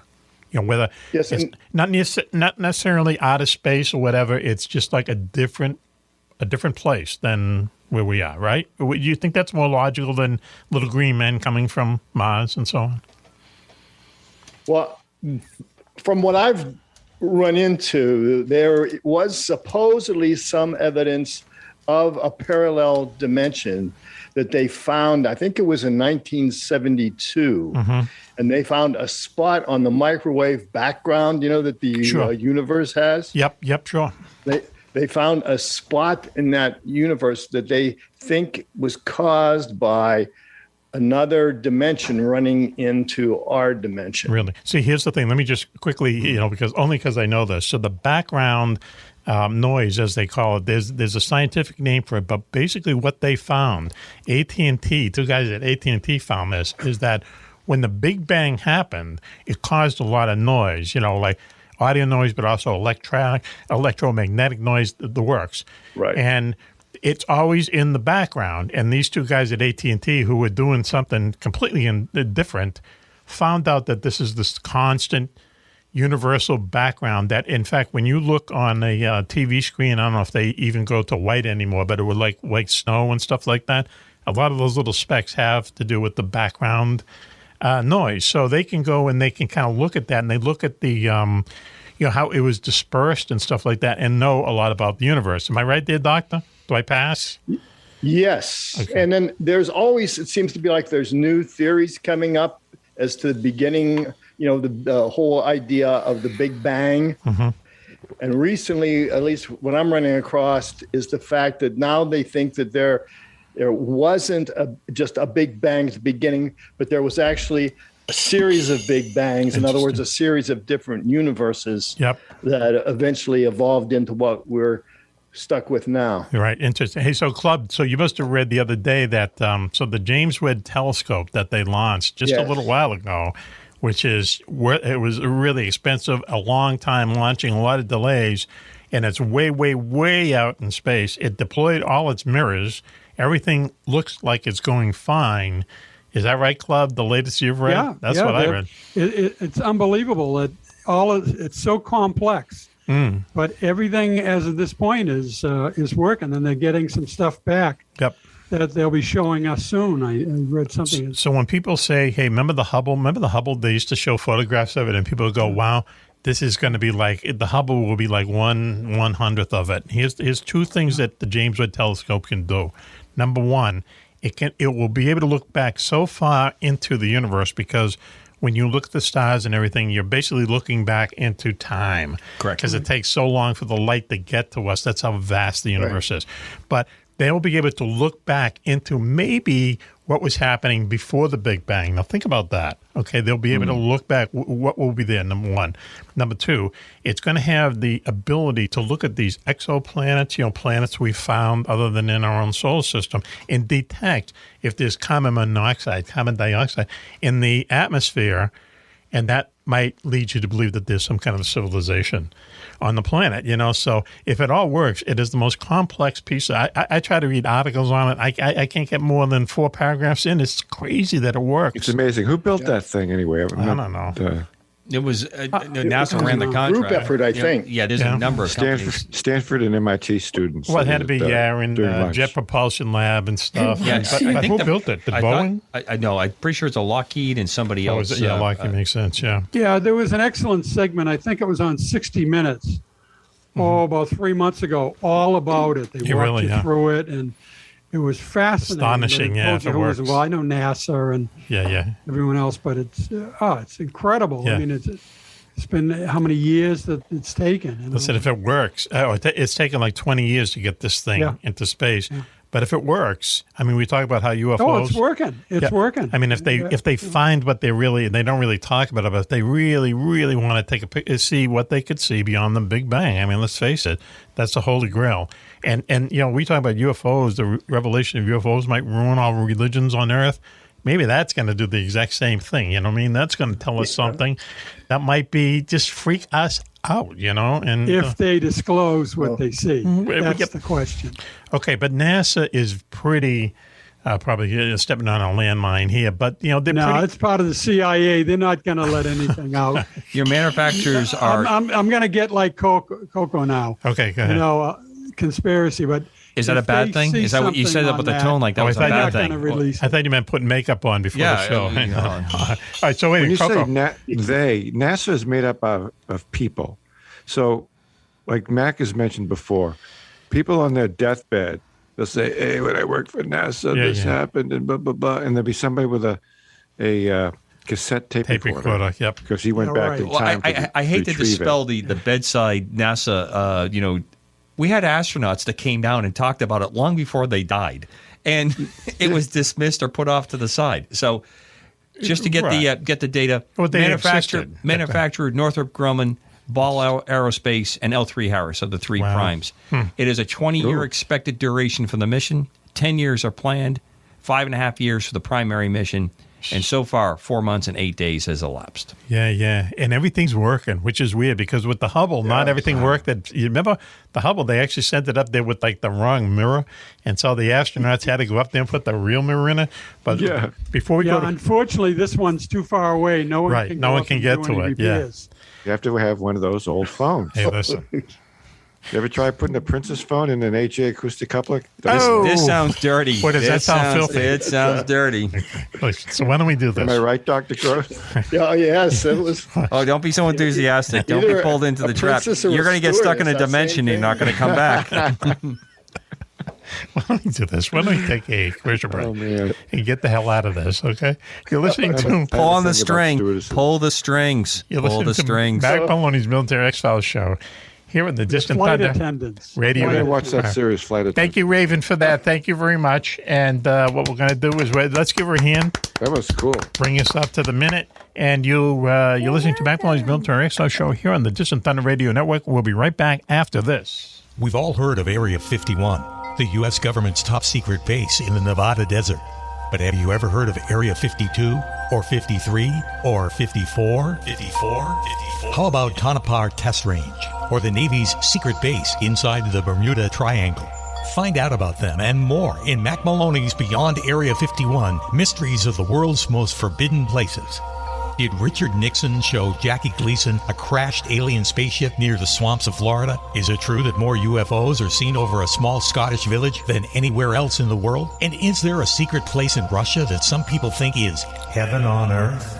In Mack Maloney's Beyond Area 51, you'll visit more than a dozen top secret places around the globe. The haunted forests of New Jersey, a valley in Colorado where shadows come alive and humans can fly without wings. And where's the only secret base in America that's not been visited by UFOs? You've heard Mack talk all about these places on his radio show. Now you can read all about them yourself. That's Mack Maloney's Beyond Area 51, Mysteries of the World's Most Forbidden Places.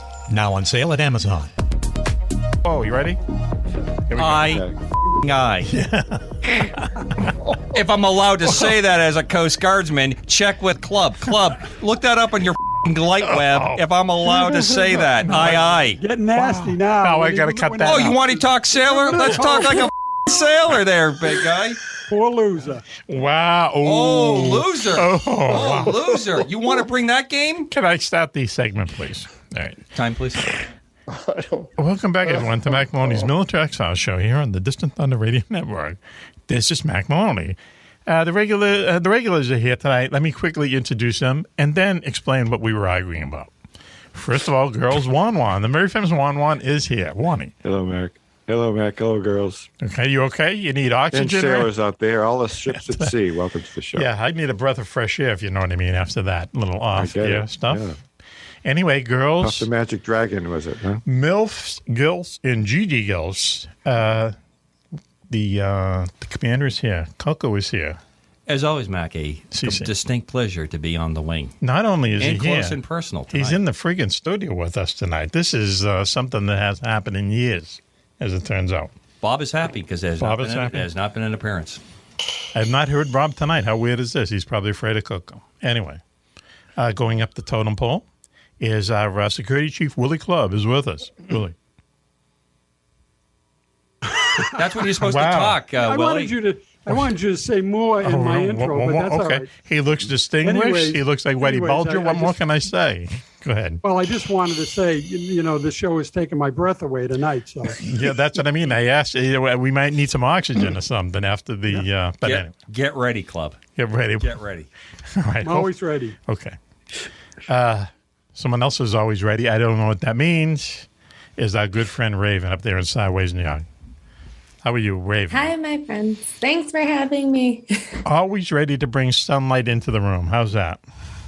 I try. Oh, I was talking to you. Even though I talk about a bunch of weird stuff. That's I try okay. To lighten the mood. It's probably better than a fight over, what military service Popeye was in, which is what we were talking about. Fill in the blanks later. So anyway, we're back, and also with us is our good friend Dr. Bob Gross out there in Chicago. Dr. Bob, you're doing good. You look good. Hello, everyone. Thank you. So here's the problem here. Between Club looks very distinguished, and so does Dr. Bob. Dr. Bob looks so much like an academic. You know what I mean? He looks like a freaking like a young Einstein or something. But we know that he's a musician too, so we know that he's kind of cool. And then you have Raven, who's really attractive, beautiful. And so where does that leave us? That's the problem. The original three Stooges. Raven's credentials are that she's wicked attractive. You guys have face for radio. There we go. Sorry, That's on the T-shirt. Thank you, Club. Hey, don't spill your Ensure there, Club. Okay, get all those minerals and vitamins. Get that Ensure because we got another 20 minutes to go. That's there. not Raven, nice. Between you and me, I could have thought of a few more things that you're noted for. Okay. Why don't we move on? I mean, they've had a few, so okay. I guess I can give them up. How many? Okay. How many? What are you drinking tonight? Please remind us, Raven. I have pineapple upside down shake from Ellicottville Brewing Company. Okay. Oh, cool. So this, and they have, I think it's called Trippy Hippie. Those are my off-season beers. Trippy Hippie. That was my name in elementary school. Go ahead. Yeah. Everyone always calls me that, but this is a really good brewery. And these go down smooth. These are dangerous because these are 6.7. Wow. Okay, so hang on. So people used Raven, to call... you're like a real beer diva, aren't you? Oh, yeah, I love beer. Yes. Yeah, I'm not a wine girl at all. No, man. I haven't had wine I'm one of the 20 guys. Years. Wow. And the dream Is that just keeps brewery, coming true. A local one, or are they from... They're somewhere in New York. I've never been, though, but they sell it at my grocery store. So Okay. It's amazing how many small breweries there are in the country. They're everywhere. It's oh, my wonderful. God. When I was lost coming back from New Jersey this weekend, it was like every little, side road was like brewery. Mm-hmm. And I'm like, I really wish I could stop, but like I have to get home at some point. Yes. Yeah. We understand. Wow. So anyway. We are consumed in alcohol. That's all there is to it. And why not? Not the first time. So, Dr. Bob, you've written an I'm article. drinking Guinness again. I'm just boring. Why do you drink that stuff? Guinness. There's no alcohol in that. You have to sludge your way through that stuff. It's like tar, and it's like 4% alcohol. What's the point? Yeah, I know. I'm waiting for my KBS shipment to come in. Now you're talking. That's like 12% alcohol, right? At a reasonable price. That's right. Yeah. You'll be blasted off then when that arrives. So, Dr. Bob, let's get back to you. He's still here. Okay. Thank you. So, look, you wrote an article recently, and it was like, if a tree falls on Mars, does anyone hear the sound? And what's intrigued you, and you're someone who's into the audio, part of the universe. So what happened up there? What freaked these people out when they heard the audio of Mars? We've seen the visual of Mars many times now, as it turns out. What's crazy about the audio? Well, the audio, which was recorded by the Perseverance rover, allegedly just recently. Right. It's been up there since February of 2021. Okay. At first, they thought the microphones on the rover weren't working properly. Mm-mm. And then they started doing, from what I read, about 3 different reports on what was going on up there, other than the one that NASA published. Yep. Because it was published April 1st. I thought maybe it was an April Fool's joke, Oh, okay. So, yeah, funny. Interesting. But what they found out after they started analyzing the sounds from the rover was that sound on Mars does not behave at all like sound on Earth. Oh, wow. That's crazy.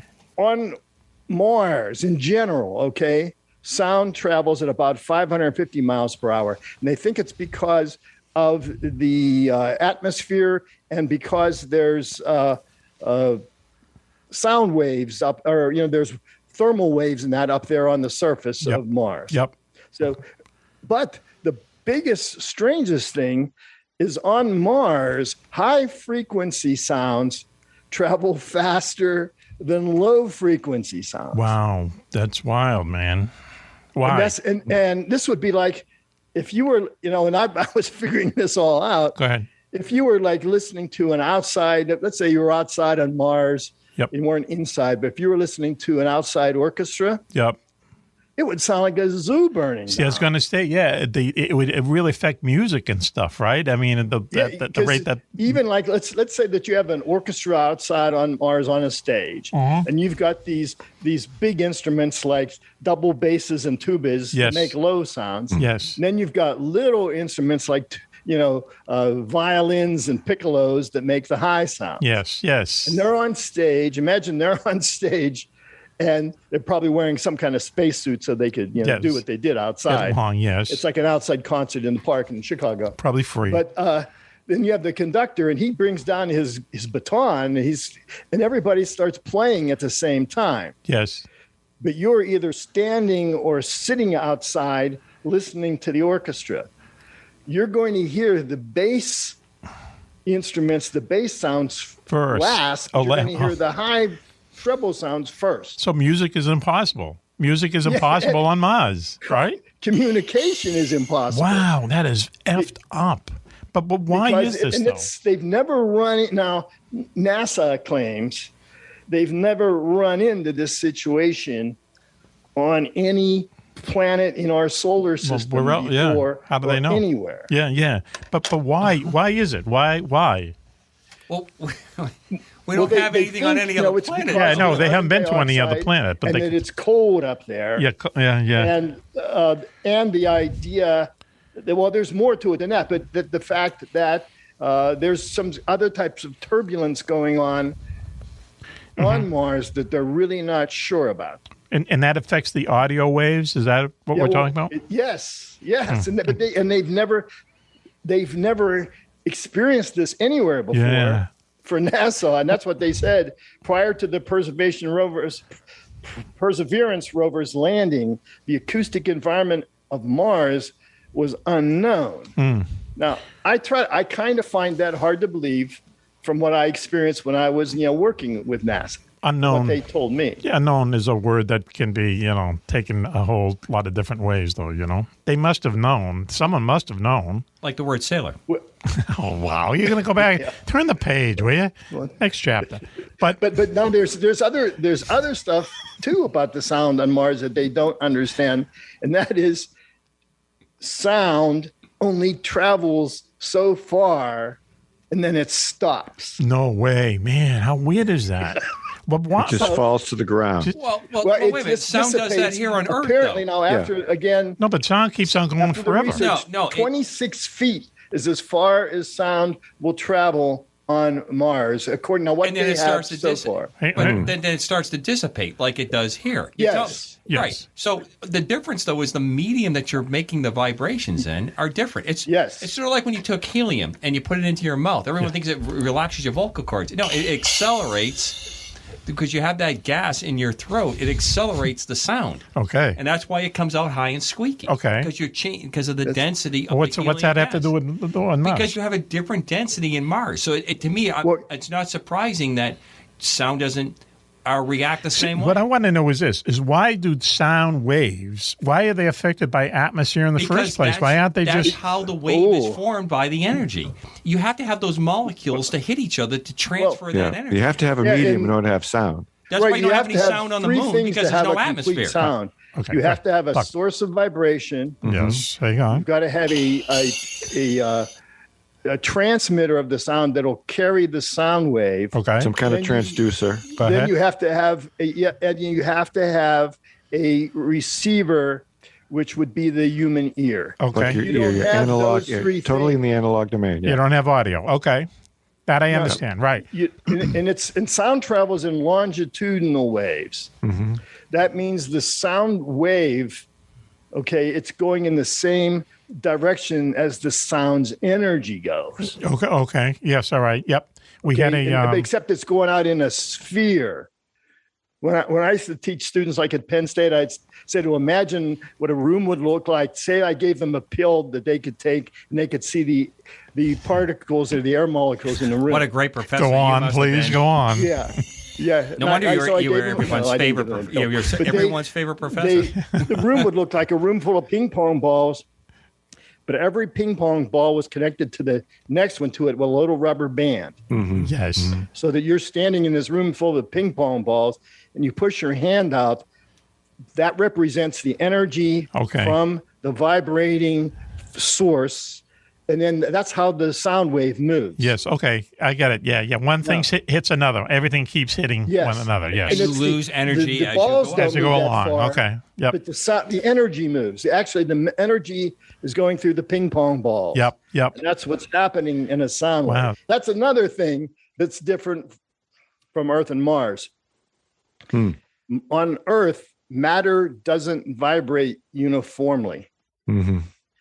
Because we have things like trees and that, on Earth. Right. If you had a branch, when you strike that branch and cause it to vibrate, it doesn't just vibrate as a whole branch.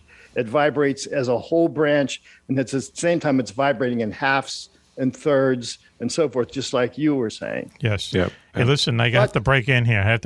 We have to take a quick commercial break now to add everything up.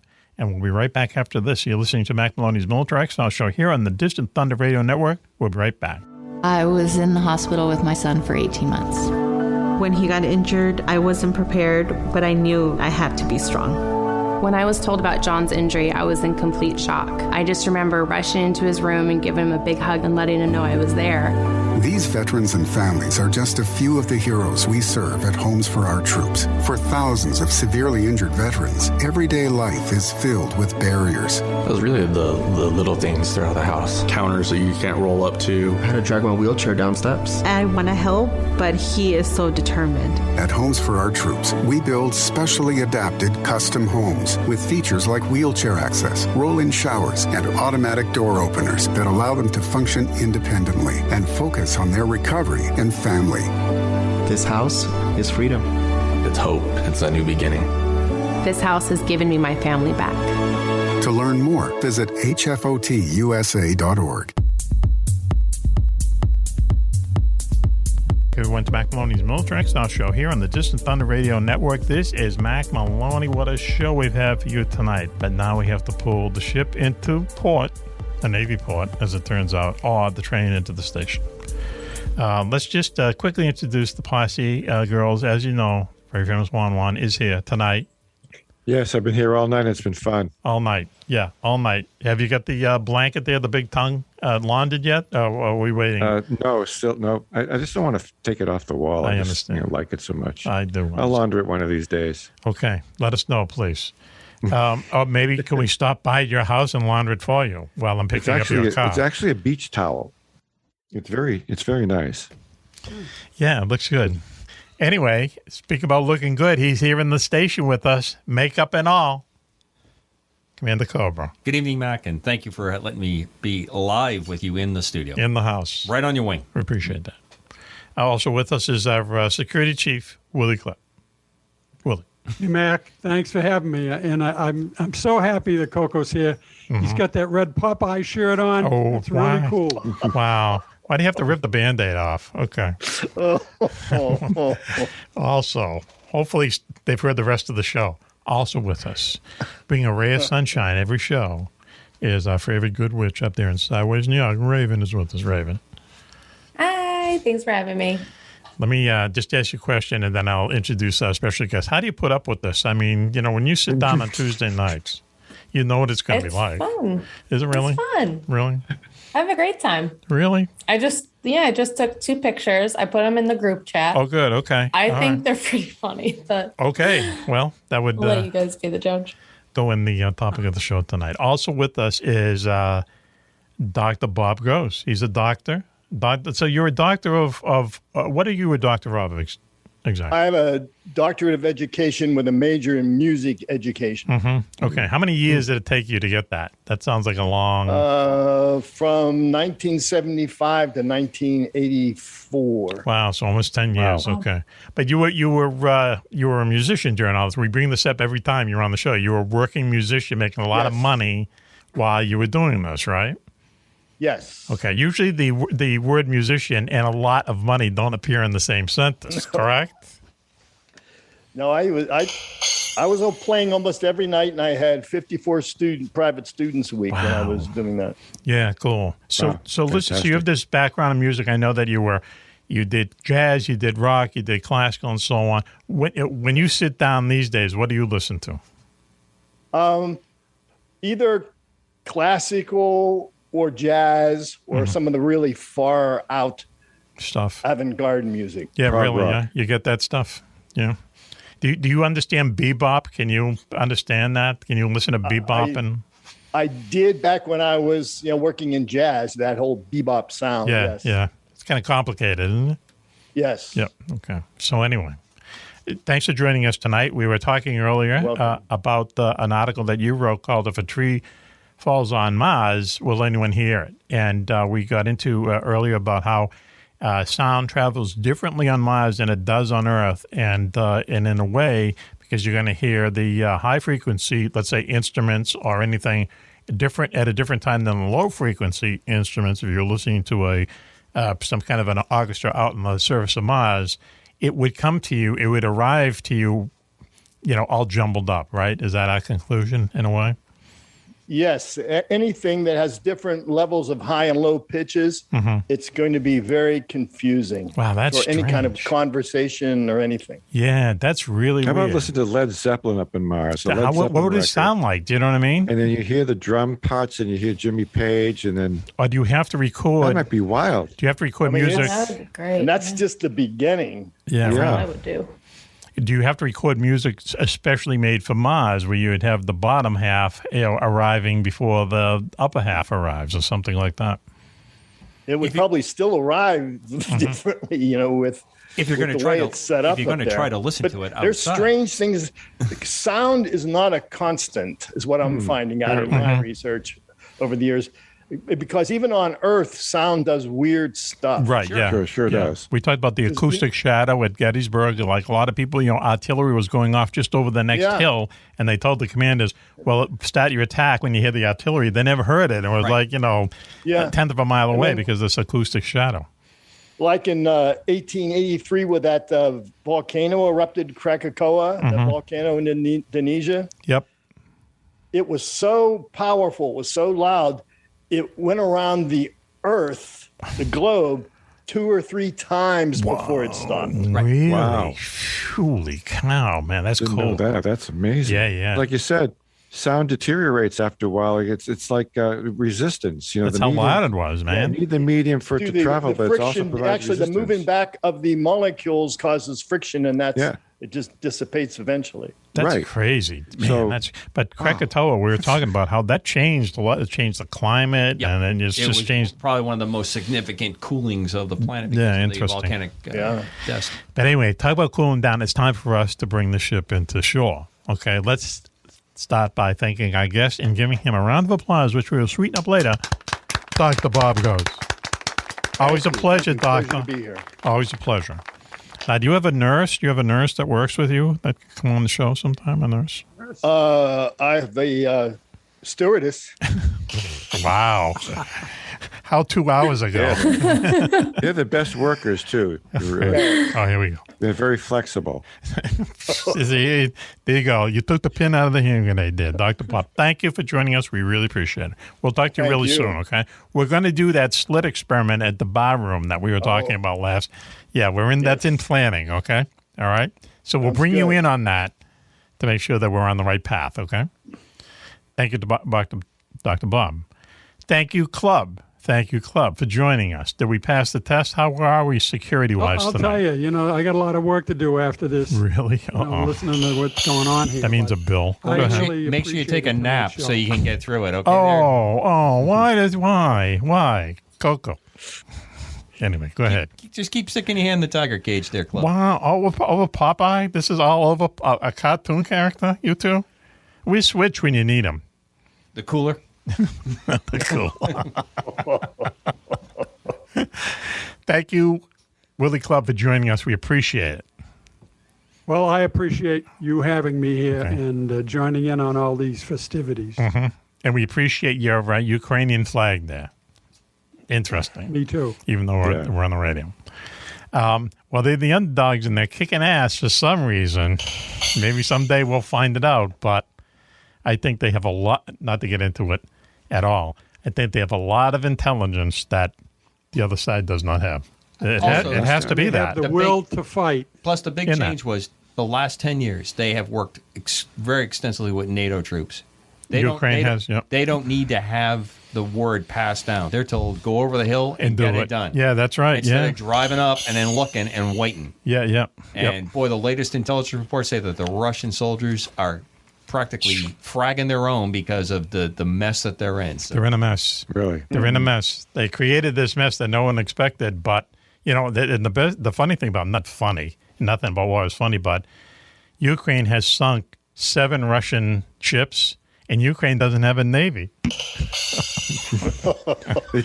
it with drones and something else. With drones and missiles and everything. Yeah, they really know what they're doing. Anyway, well, good luck to them.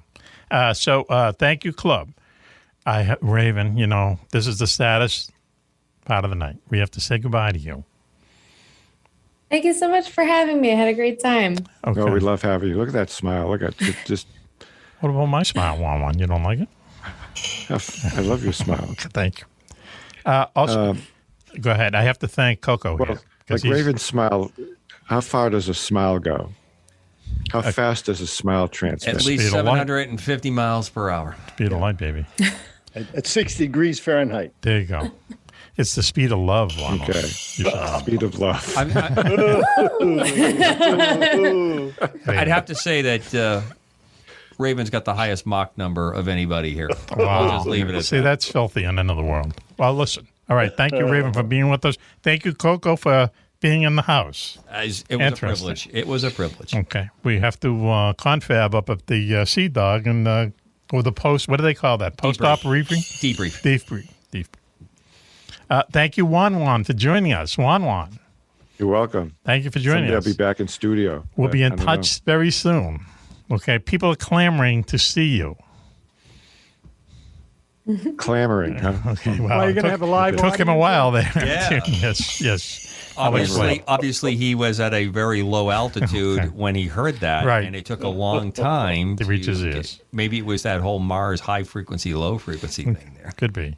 Now we want a Mars bar. Do you ever get that? When someone suggests something to you? The absolute best is their special dark Mars Yeah, bar right, that yeah. comes out. That is just like The thing about Mars bars, I was growing up, everything was a nickel, but a Mars bar was a dime. Oh, you know, yeah. if you're really, you know. Yeah, you want the almonds? You're going to pay for. Yeah, the you're going to pay for the almonds. That's right. Almonds are good for you. Bougie one. So I have What to. does Probably Mars bar $3 do? now. Milky Way? Because they did the Milky Way midnight. Right, And midnight. that is Right. life-changing. Yes, absolutely. Completely agree. The dark chocolate thing, I know a lot of people like it and it's love healthy for you, but I don't know. I'd like that fake It's milk chocolate thing. essentially There's so. nothing fake about milk If you chocolate, think about but dark chocolate, it definitely, it's like the Scotch and You get a buzz? Oh, you get a buzz from dark chocolate. Maybe that's the secret everyone's been hiding from us. Who knows? I don't know. I'm scoring a couple bars. Let me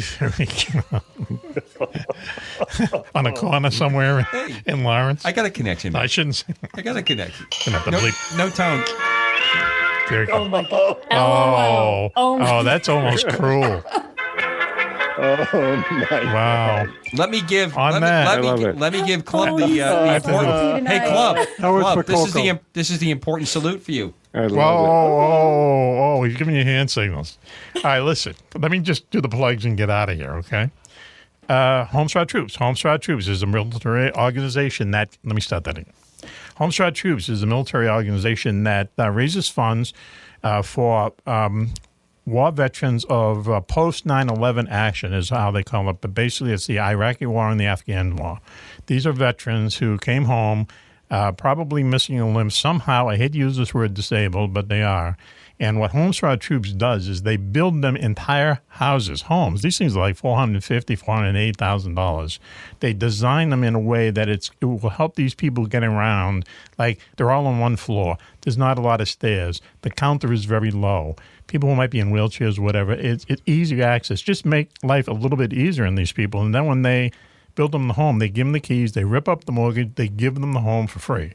And as it turns out, after that, these people go out and studies show they'll go out and get a job. And it's just that one thing that they don't have to worry about, and they shouldn't have to worry about. They deserve it because they gave it all in the surfside country. So just go to Homestar Troops, Google them, see what they're about. 88 cents of every dollar that you donate goes right to our veterans. That's very high in the charity business. Absolutely tremendous. And here's a bulletin. Sometime around July 4th, our good friend General Tom from Homestar Troops is going to be in the area, and he has offered to bring us out, quote unquote, for drinks. Okay? Which, number one, tells me he's buying. Number two, he has no idea what he's getting into. But anyway, that would be good. That would be an interesting night or day and night. So Homestar Troops, Google them, see what they're about. Also, we have the bag of swag. Anyone who wants a bag of swag, go to MackMaloney.com, hit the contact button, and you will get, and you have to give us your mailing address. I have to emphasize this. People say, just send me a bag of swag. I can't because I don't know your mailing address. I keep telling you, you need to do the virtual bag.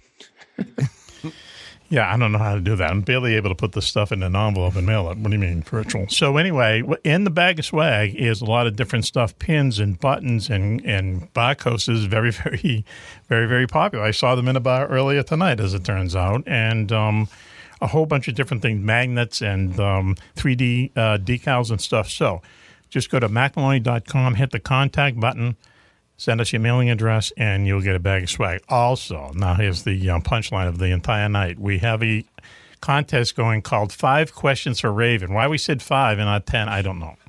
But the whole idea was if we were going to put anyone who entered would put their name into the Magic Fishbowl, and we would pull someone's name out, and they would be able to come on the show and ask Raven 5 questions about anything. Is that right, Raven?